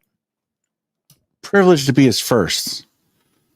That's awesome. Yeah, that was cool. I thought he had done a show or not. So that's cool that Double Drop Kick. Oh yeah, was his first. Cherries. That's pretty cool. That's pretty cool, right? I think it is. Absolutely. Phenomenal guy, though. Phenomenal guy. Yeah, his stuff is great. Nice guy. That's who you want to do your leather. And we've got a lot of good ones out there that are doing it. And if you want to come on the show that you're a leather guy and you want to show off some of your stuff, talk leather, talk wrestling, all you got to do is hit us up. But hey, I want everybody to pause right now that's doing down in the comments. We're getting ready to start the second half of the show here. Just scroll down and where you're typing in the chat, give me a thumbs up right now. Just pause, scroll down a little bit from where you're typing, hit that thumbs up button. That's all I ask. Just hit that thumb button. That helps me out. And if you want to subscribe, that's great. We got great videos on here. We're on here every Saturday night. We're thankful that you guys are with us each week. And let's jump in here to our next topic.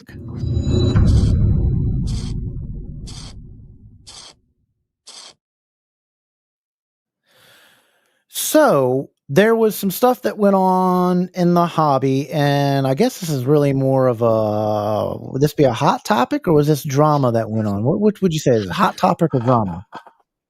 I'm going to say hot topic.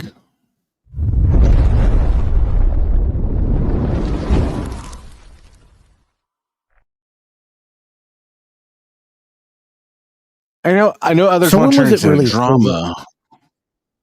Yeah. When was released? But we're talking about the WrestleMania 41. Was it called the Golden Title? I mean, I don't like it. I think it's an ugly belt. That's just my opinion. Just one person's opinion. I mean, I just don't like the network title to begin with. But man, a whole lot of angry people when they didn't get one. I guess there was was there 700 of these made? Yeah, there's like 700 or something like that. Yeah, let's go. Hot topic time. Yep, let's get into it. Let's hear your guys' thoughts. There's a lot of people that are angry and upset about that the golden title. And so I wanted to get one. Right. This is the first year I wanted to get one, and go to the website and it's gone already. I'm like, it sucks. And then you see the drama that went with it, and you're like, ugh. Yeah. I mean, so with that, go ahead. Sorry. It went on sale and it was sold out. Within an hour? Maybe at least, that. Yeah, maybe guys out there. Max. Okay, and it made a whole lot of people mad that they couldn't get it. I understand people are upset. I think the people that were upset was some people were getting 3, 4, 5, 6, 10 of them, and that caused a lot of people to get very, very, very upset. It caused belt groups to change the rules. I don't know if you've seen that. There's a couple of belt groups that saying you can't sell a belt. Multiples. Was it multiples or over 30% of what the value of it was when you bought it? Which, okay, now here's where I'm conflicted. So I don't think you have the right to be mad at anybody other than WWE Shop, because I think if you're going to put a limited number of something out, I think you should limit the quantity to 1. That's my opinion. Fanatics controlling this, right? Fanatics would be the one controlling that, right? I believe Fanatics. I just feel like you should limit the quantity to 1. This is America. We live in a capitalistic society, so I can't fault the people that are going to buy multiples and sell them. Do I like it? Absolutely not. Do I think it's kind of douchebaggery? Absolutely. But that's right. Which sucks for a guy like me that wanted to get it, but I'm not going to get it. You were breaking up. Go back to say that again.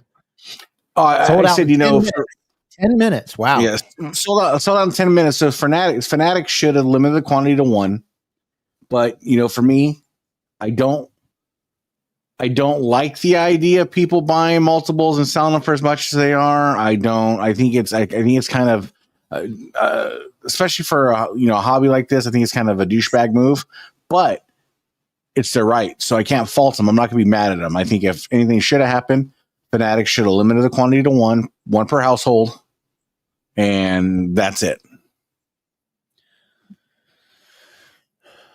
I think people's anger is misplaced. I think there's some anger that they're jealous that certain people got more than just 1.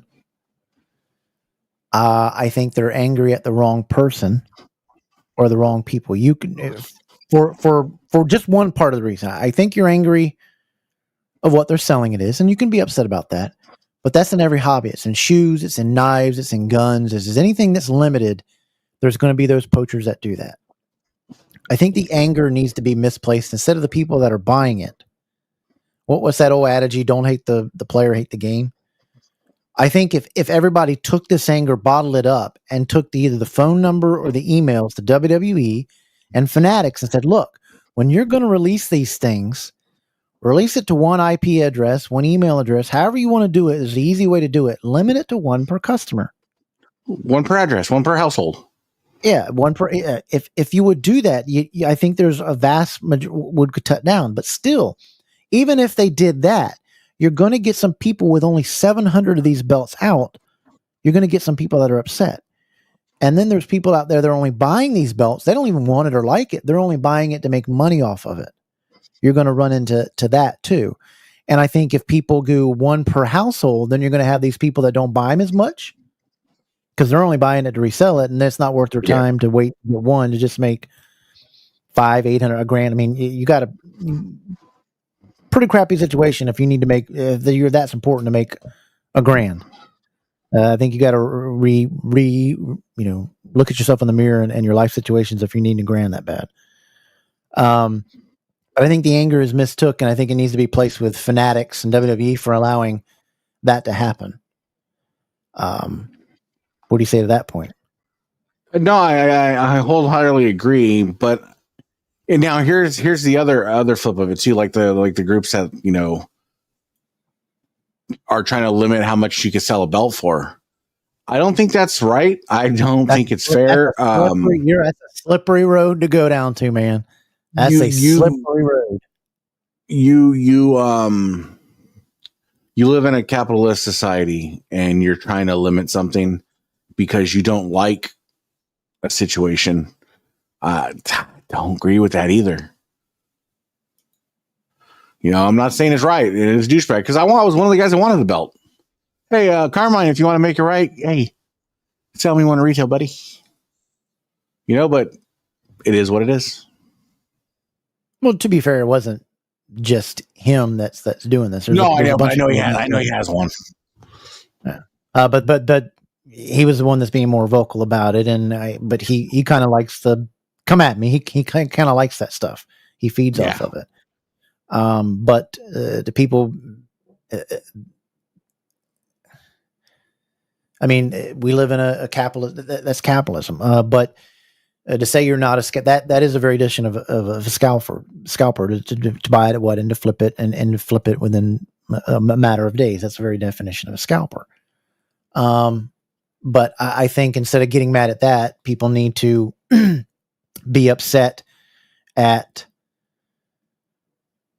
again, WWE and Fanatics for allowing somebody to go in there and buy 5 or buy 4 or buy 3 or buy even 2. I mean, if you're limiting it to 700 as well, that's a low number too. And I don't know, did they do this last year at this low of a number? Because I don't pay attention. I'm not a fan of tribute belts. I'm not a fan of these golden titles. I'm not a fan of any of them. I think they're ugly. I want to say, I heard the Philadelphia one was like 50 or something. What? Yeah, like ungodly low number. All Elites, what's up? How you doing? Welcome to the program. Good evening. Must have just missed the interview with Gittings. Yep, definitely back and go watching the moaning. Hope you're doing out. Well, we don't. Thanks so much. Yeah, we had a great conversation with him. He was on for an hour and a half. We just ended it. You can even scroll past it right now. I think you can do it live and go back and look at it. Had a great time with him. Great guy and great leatherwork. Disappointment is justified. Anger is not. Yeah. Now there was some stuff said that people were making threats on people's lives. They hope they die. They hope to. Come on, man. It's metal and fake leather. You don't need to be threatening your life over somebody. Same thing with these Pokemon cards that I see people. You don't need to be threatening people's life. That's a bit too stupid. It's not right to tell someone what they can sell their stuff for. Absolutely. If it sells, it sells. Yeah. The market will decide all that. And I've said for a many times, and I've watched all these special edition comes out, these limited edition from Undertakers to the Stone Colds, whatever. If you wait, not even a week, the price starts to immediately go down on them. And it happened with just hours of that. They were on 2,500. Then I saw them coming down for 200. Today you can go get them. I've seen people as low as selling them on Facebook for $1,200. Yeah. And what was the belt price to begin with? 700, 800? It was $749. So about call it $800. And it's the only difference is the artwork on the strap, correct? I believe so. And the side plates, the WrestleMania side plates. Yeah, it happens with everything. It happens with anything that you get your hand on. That's going to happen. I just think that there's a better way we can solve this without banning what somebody can sell and can't sell, or being ready to strike when the iron's hot. But I think we all got to collectively get to Fanatics and WWE and say, hey, limit this stuff to 1 per person. That's only fair. Yeah, I'd rather see. Absolutely, I don't like the network logo. It doesn't feel like a title. WWE doesn't treat it like a title. I love the new belt designs that they got, but I think that would be a way for them to do it. And yes, scalping happens all the time. I mean, where's this anger when these figures that are released that people can't find and then they're scalping them for them? I've never seen the anger for that as I have for this. I think it's an amalgamation of they put out these numbers, but then, like you said earlier, it's the people that are kind of nanny. I got it. I got more than you did, kind of thing. So it's just stoking the flame of irritation. Yeah, because the anger wasn't this way last year, and it was even way less. Deuce says, Talmadge says it was 150. That's way less than 749. They went up on their stuff. Then 39 for the Battle War. I have a feeling that I believe this. I believe this wholeheartedly. That the figure stuff, you go outside and go into just general toys and go to other type of stuff that's just not belts. I think it's a lot more anger. I wanted to see what our audience is, and if you're watching this afterwards, let us know what you thought about this topic. And the other thing is going down the slippery slope of saying what you can sell something in a group, putting limits on that. I'm the firm believer, if you have the cash, you can buy whatever you want. If you don't, you don't. The market sets the price on stuff, and I'd wish the market leave it alone. we all make fun of and laugh like you're an idiot when we see a belt that let's just say a regular Winged Eagle belt, blah blah blah, and it's made by, let's just say, a Pakistan maker, and you see it for $10,000. We all laugh at it, blah blah blah blah blah. We don't laugh if he gets it, but guess what? If it sits there forever, the market will decide him coming down on prices. It happens on anything that's sold on eBay or sold in these groups, or even belts right now. I mean, we've got look at the CS market.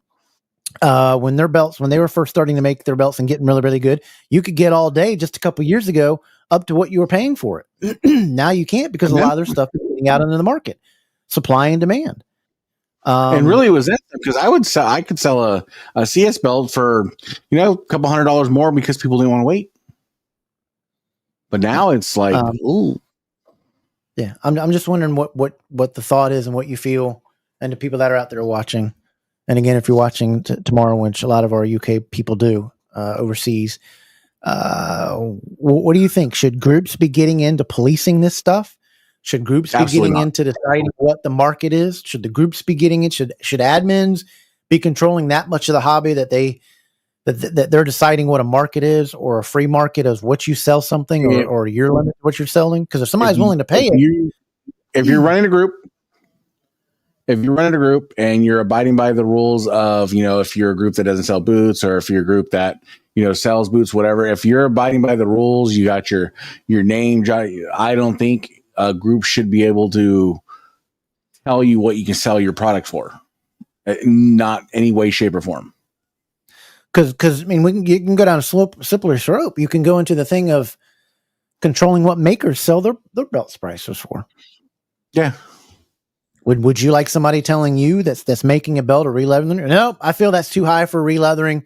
You don't need to be charging that. You need to, nope. Well, your wait time. I thought we'd have more anger and stuff of with people with wait times and waiting 5 years. There was somebody that just got a belt for 5-year wait and they just got it, or a 2-year wait, or a 1-year wait. I thought there'd be more anger over that. There's more anger over this belt, and I think, like, again, I think a lot of the people got angered of who got them. But you can't hate the player. You got to hate the game, even though the person is somebody that twists a lot. I think that was one of them. But there was a lot of people that were angered, not just at him, but other ones that got these belts too. So I saw some that had 3, and they had 3 listed on there. It's going to happen as long as people are paying for these things. But I think the best way to curb it, for the most part, because you're not going to get rid of it, you're not going to solve this thing, you're not going to do it, is to save up during the year when WrestleMania is coming, and know this is a price you're going to probably have to pay for the belt. Save up $1,200, $1,300, $400 if it means that much to you. So save up a little bit more, and still should contact Fanatics and WD and say, hey man, y'all got to at least do 1,000 of these things, and you got to put 1 per customer. I think that's the way to go to it. I'm not in favor of telling what somebody can sell something for. That's their right. That's their stuff. I think when you get into that, you get into a slippery slope of where does it end, and what are you going to control? And admins of groups are just, they're not the be all. When we joke about, they're the kings of the hobby or the gatekeeper, and we joke about that kind of stuff. But they're there just to run their page. Now it's their page to do whatever they want. If they want to do these things, that's fine. But I think it's going to hurt, postings, this, that, and the other, or get some people to leave. Maybe it won't. Maybe I'm wrong about it. But I think for me as an admin of Wide World and Love Those Wrestling, I make sure that you're a legit person, that you're being kind to other people's belts, that you're doing what the rules say as far as, posting a price, and then you're not negotiating with people different prices behind the scenes by saying best offer. Put a price or best offer if you want. I'm worried about that, and picture thieving and scamming, and being sure you do business right, rather than controlling how you're doing business with your prices and things like that. I think we go down a slippery slope when we try to control that thing. But I understand that there's people that are angered at this, and there's no real way to solve this thing. Without go on eBay. Go on eBay and look at the $3,500 belts that are made by Pakistani makers with real American art. Yeah. If you're on eBay right now, what are you finding the prices of those WrestleMania belts up there? Is there some on there right now? I'll check right now. Check on there now. As we'll get into another another topic here, unless anybody else has got on it. That's my opinion on the situation. I'm sorry for those that didn't get. I wish WWE would release more of them. I understand people are upset. It's one of those things. I guess you got to be ready to click. I remember, it's somebody that's camped out for PlayStations and Xboxes and things that I've wanted. You got to be ready. And maybe the guys that in that next year, just go ahead and save yourself the heartache of having to click and having to, if it means that much to you, just go ahead and save up another couple $100, another $500 extra, even though you don't want to, and see it. Or if you wait a little bit, I guarantee you'll see somebody selling these belts for $1,000 and only making $200. It always happens with these belts. So on your high right now on eBay, you're $2,500. And your low, you're looking $1,475 on an open bid. There you go. That's what people should be outraged more of this. Look at the prices that they're charging these tickets.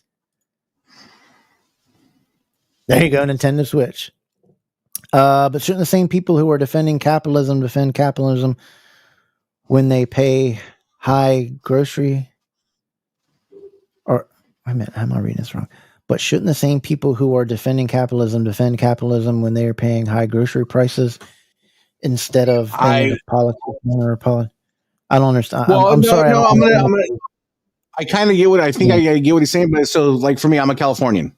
Californian passed a proposition that stated that pigs and chickens deserve larger coops for slaughter. Pigs you're getting food from, chickens you're getting food from. They deserve larger areas to live, which drove up the prices of pork and chicken in California. That's why we pay like $9 for a dozen eggs right now. Well, I do. I can tell you as somebody who owns a farm that the chicken prices were the eggs prices were so high is because of the government stepping in and saying we had to get rid of chickens that weren't sick just because they were the same pen area as the other ones, that we had to kill them all. That's what drove up the prices, because of bird flu. Now the prices are coming down because we're finally reproducing the chickens. We're getting the new chickens in and whatever, and that's growing down. That's coming down. That's from this. But I'm wanting to know, Benny, were somebody blaming it on a politician for this? I'm not understanding the politician, this stuff. Greed. Greed is in life. There's going to be greedy people out there, and you're never going to get over them, and you got to ignore them. But I don't really feel that selling a belt, this is not defending capitalism, because capitalism is more of scalping, because this is a very definition of scalping. But I think you got to get more angered again at WWE and Fanatics for not, putting one per person. I think that would have been the best situation on it, to fix it. This one's from back.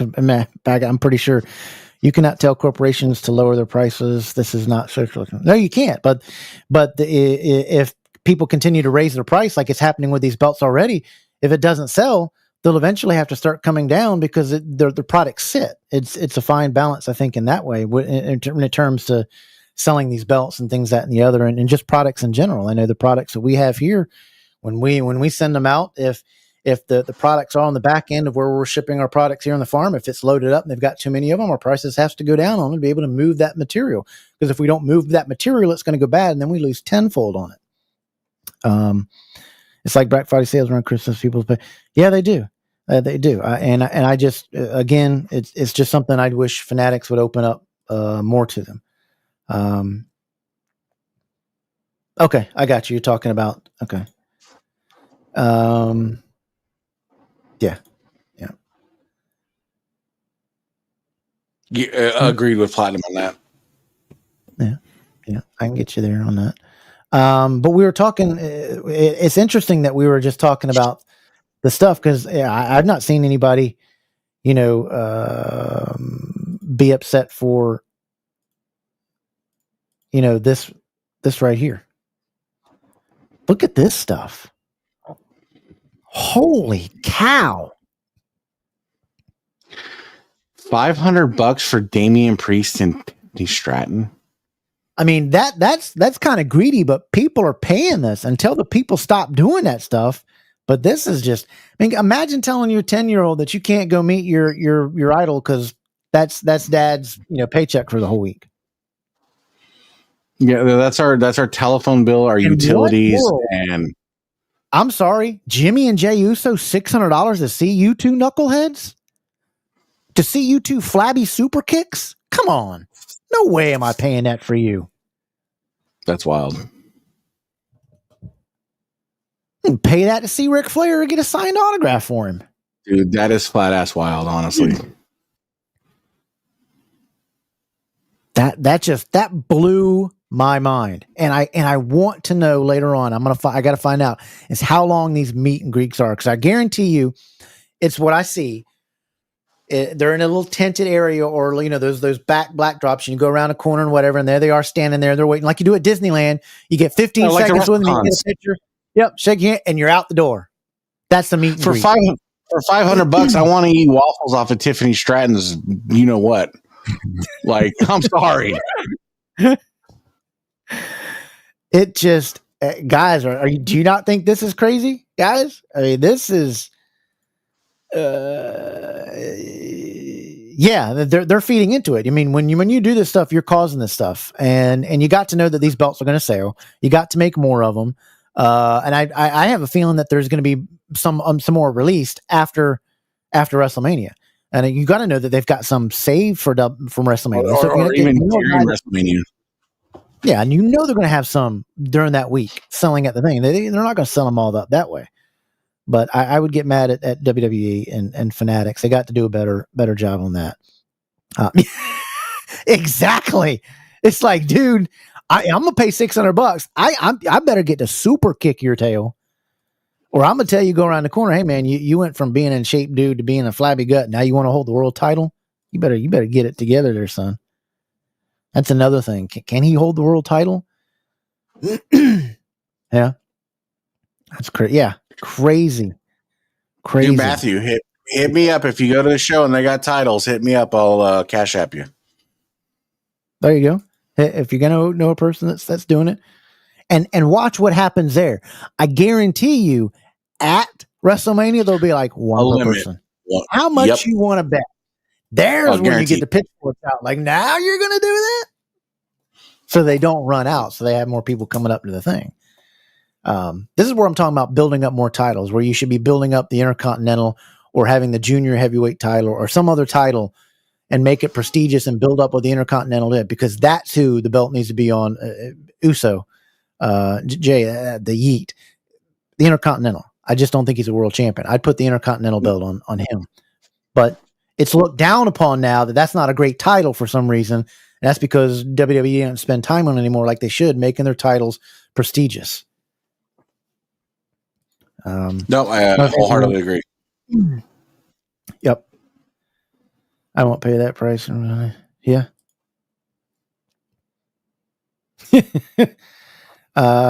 Yeah, it's crazy prices.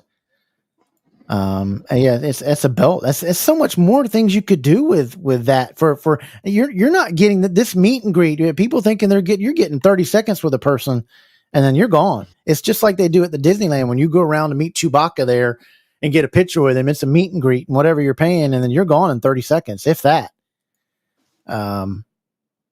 I'd say meet these people at these events, or wait till they retire, and you'll meet them at all these gathering places. That's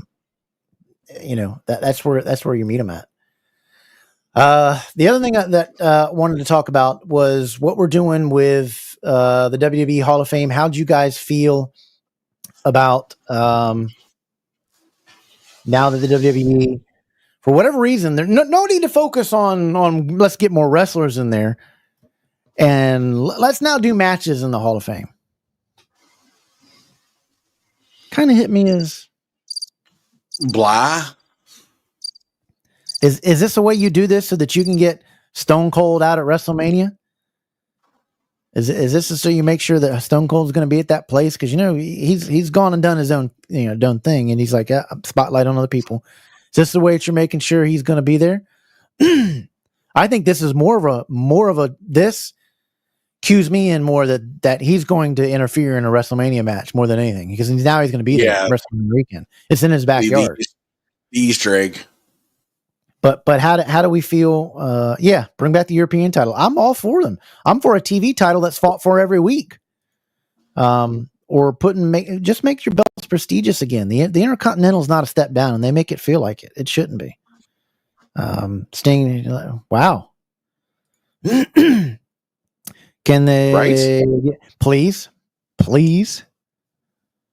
Oh yeah! Right on that, Grandpa hit it. Yeah, it's like, because they're going to use. They got to talk about it during the Hall of Fame speech, right? Because they're going to enter this match and show highlights of it and talk about it, right? That time could be used to entering in Cornette, the Midnight Express, the Demolition, the Koloffs. What do we? I want to know whose decision-making process with this. Who decides this stuff with Hall of Fame anymore? Because you, my friend, are an idiot. Oh yeah! Agreed. Yeah, it just seems like they're using the Hall of Fame to kiss up to people, like with the Undertaker's wife. Sorry, you don't deserve to be in the Hall of Fame. You've not had a Hall of Fame career to have that. Best of the best. I don't agree with that. And then I'll ask everybody else while we're talking about the Hall of Fame. What are they thinking of these guys being in the Hall of Fame? To me, it's like, what did they do that's Hall of Fame worthy as a tag team that was one-time tag team champions and were together maybe a year? Was it a year? Yeah. I think Earthquake by himself could have an argument to be made. Maybe. I agree with you on that. But the Natural Disasters?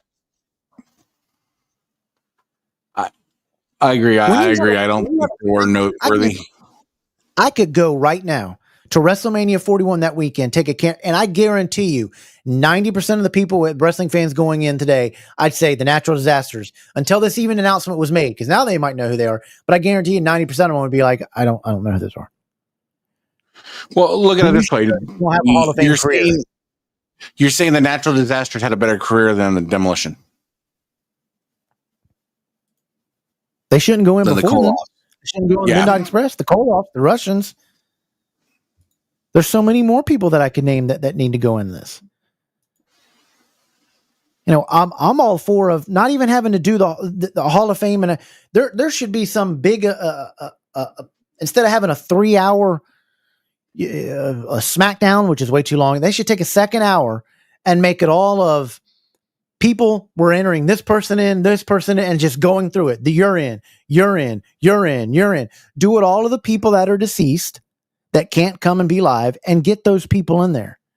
And then figure out a way to do a tribute to them, to where over the course of the year, you could bring them out in any SmackDown or any Raw occasion and let them say a few words, or their family say a few words, or whatever throughout the year. There's plenty of ways to do it, of not just saying, well, the reason we don't put, more than 3 people in the Hall of Fame is because we've got these, we got to let them do their speeches. Since when does a Hall of Fame speech have to be 20 minutes to begin with? You could do like you're saying, though, you could do a Road to WrestleMania. 2 months before WrestleMania starts, start inducting people, just start getting people in, bring them, like you said, bring them to Raws and SmackDowns, let them get their 5 minutes on TV, and you keep doing that every week up until WrestleMania, and then boom. Right? Coco Beware, great, grand character, this, that, and the other, but what did he do that's Hall of Fame worthy? Hall of Fame is you're the best of the best. Longevity, championship, record breakers. That should be your base of standards. Could anybody, if you go outside of WrestleMania right now, I bet people wouldn't even know who Coco is. If you said, who's Coco? To these people going in the Hall of Fame, that's when you know you haven't had a Hall of Fame type of career. And yeah, absolutely. They were a devastating tag team. Great tag team. Loved watching them. And many people at the time, and I remember, why are we breaking them up? Why are we being done with it? Why are we so quick to, I could tell you probably why is because there were two independent wrestlers that needed to go separate ways to do their own separate storylines.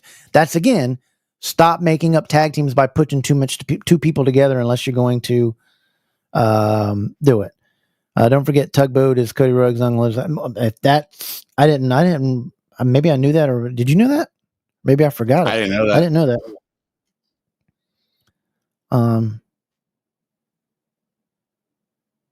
Yeah. More people know of Shockmaster, that instance. If you want to put an incident in there, put the Shockmaster's instance in the Hall of Fame.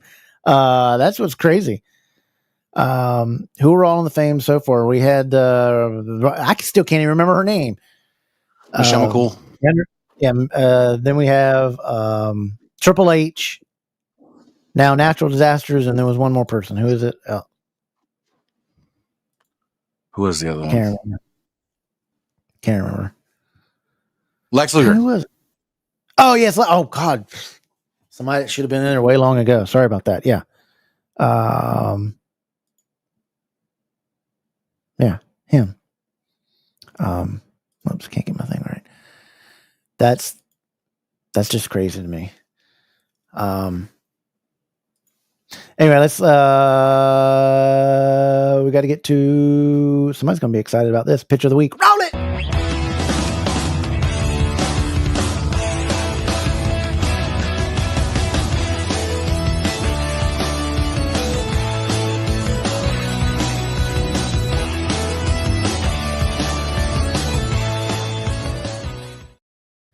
And the picture of the week goes to Mark Maggard. Beautiful picture of the cattle company Baron leather, but however I'm saying it, the belt that was featured in the magazines back in the early 80s, the first replica that you could really get, real replica, back in starting in 84 all the way up to about 86. Took a spectacular shot of the belt. Beautiful pitch. That is the picture of the week. Congratulations to Mr. Mark Maggard. Give it up in the chat for him. And then lastly, we need to get to, before we get going out of here, is a couple of belts for sale.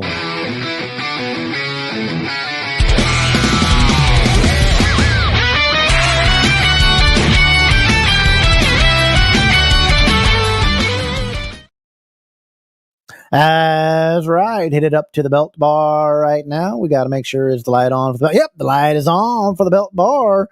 Let's get to it. The first picture we got up on here for sale right here from Unique Championship Belts. Let me get the screen right there. CJ Smith has got from Unique Championship Belts on. It's re-leathered by Mark Maggard. He does a spectacular job, one of the best at lacing a belt. It's on his leather for $250 shipped. I believe that's what he even charges just to lace something now, because lacing is a pain in the tail. If you want that belt, there's a picture. Just type in your Instagram Messenger on Facebook. Look him up, CJ Smith. He runs Northern Michigan Wrestling Society's Facebook page. Hit him up there. Hit him in that belt and get it for you at $250. Oh yeah! Also, we got up for sale from Big Old Keith. Big Old Keith. He's got a shop spinner that is re-stoned by Richard Simpson. And look at all those stones. That's a lot of stones to go through on this belt. And it's also on Ray leather. This is also a good deal too. $1,200 shipped to your door to get a re-leathered and re-stoned. God knows how many stones that is. It's got to be over 1,000 maybe. I want to say it was 800 and something. That was the yeah. $1,200 shipped. Hit him up for that.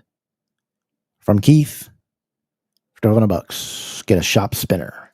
Oh yeah! That is pretty cool.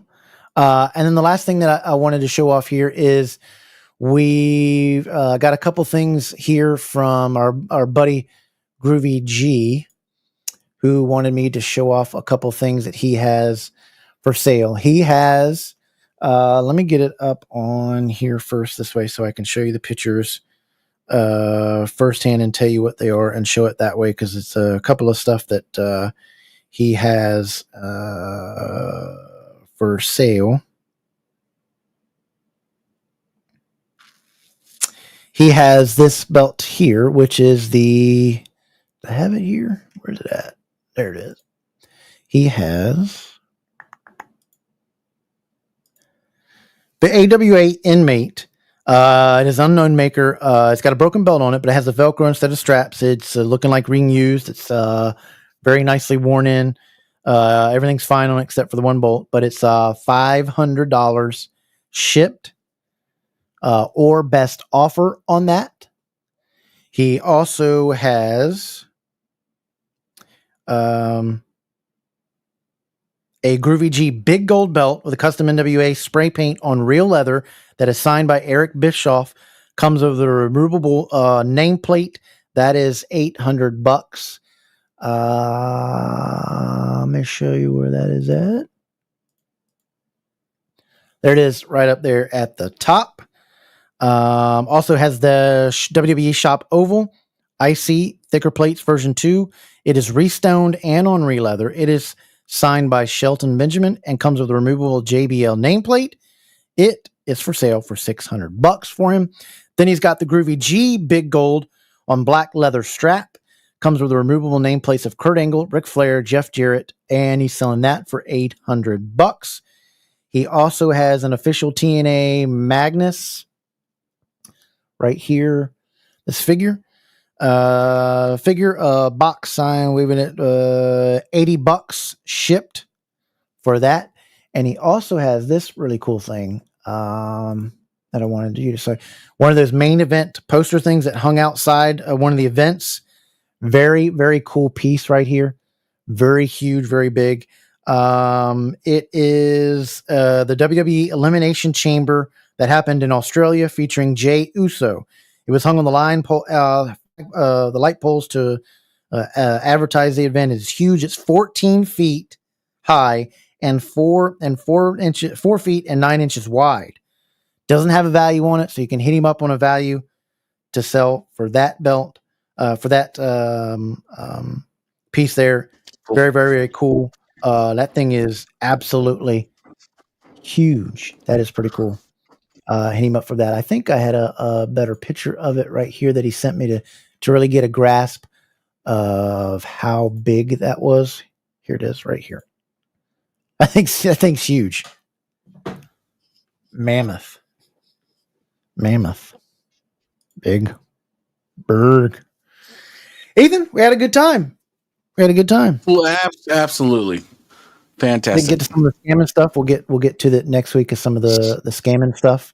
As you know, next week we're gonna have a Knights round table of some good belt makers, leather guys. C4's Colin will be on here. We'll also have Groovy G back with him, and hopefully the invitation sent out to Daniel Ripley as well. All three of those next week right here on Double Dropkick Podcast at 8 p.m. Going to be a fun time. We'll have those guys on, have a blast with them. We'll have the DDK Belt Bar as well. We'll go over some fun stuff with them. Ethan, I appreciate it, buddy. I appreciate you. I appreciate you guys. All the people that have been in my inbox, man, this last couple of weeks, man. I appreciate all you guys from the bottom of my heart, man. It makes things more livable. It really does. You get guys like James, man, Stone Cold Steve, these guys checking on me like crazy, and I appreciate it. Yeah, Ben, they did suck. Yeah, man, you've been going through a difficult time, so keep hitting him up, keep him up off your things. You want to check out your YouTube stuff? How about what's your YouTube? So my YouTube, just type in Ethan Thompson. Right now the videos are down. There'll be a video going up explaining why the videos are down tomorrow, and then just kind of giving everybody an update on what's going on. Yep, there you go. So give a shout out to Ethan. Appreciate you, buddy, being on tonight, and we're going to see you next week, man. Peace out, brother. Ethan Thompson in the house. Before we get out of here, did anybody see this? Before we get out of here, I wanted to show you guys this. This was really, really cool. I came across this last week and I forgot to show it last week, and I wanted to show you guys this little video, and I thought it was absolutely killer. and I wanted to show it to you guys. Crap, where is it at?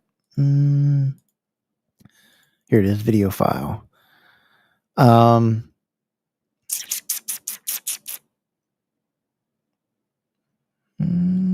is it? WWE. Doesn't look like I can find it.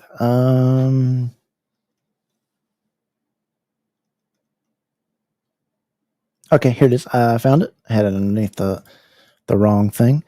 Let me get it and pull it up here so that you guys can see it. Very cool video.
Was pretty cool. I came across that. I think it was a week or a couple weeks ago. It makes you miss all those wrestlers and wish that we had them around. Kind of gets you in your gut, and it kind of makes you appreciate things. Hopefully, it does for you guys. We got a lot of wrestlers that are growing old. So if you get a chance to see them, or you get a chance to thank them for all that they've done for you, you need to get a picture, send an email, or whatever. I thought that was cool. The perfect one is when I kind of hit me. I was like, man.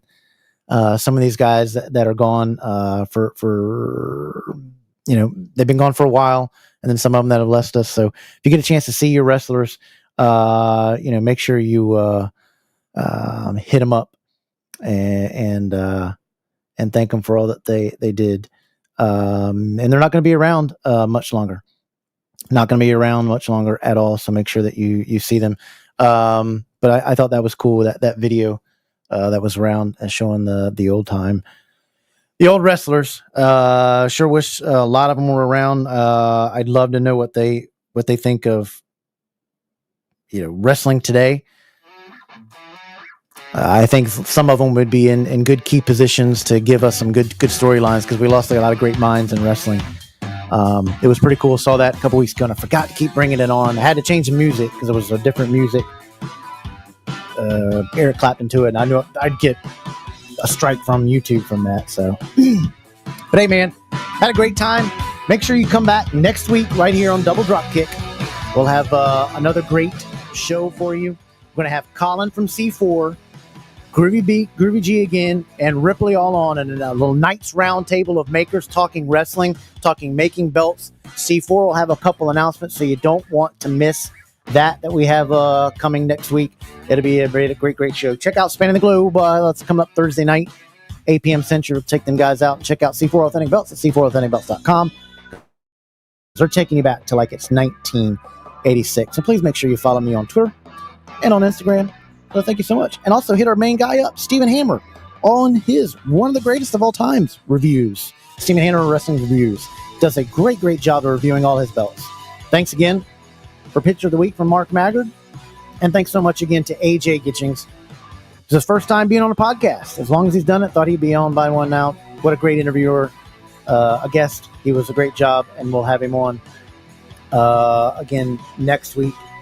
We thank Ethan for coming on, and say a prayer for Ethan going through some difficult times.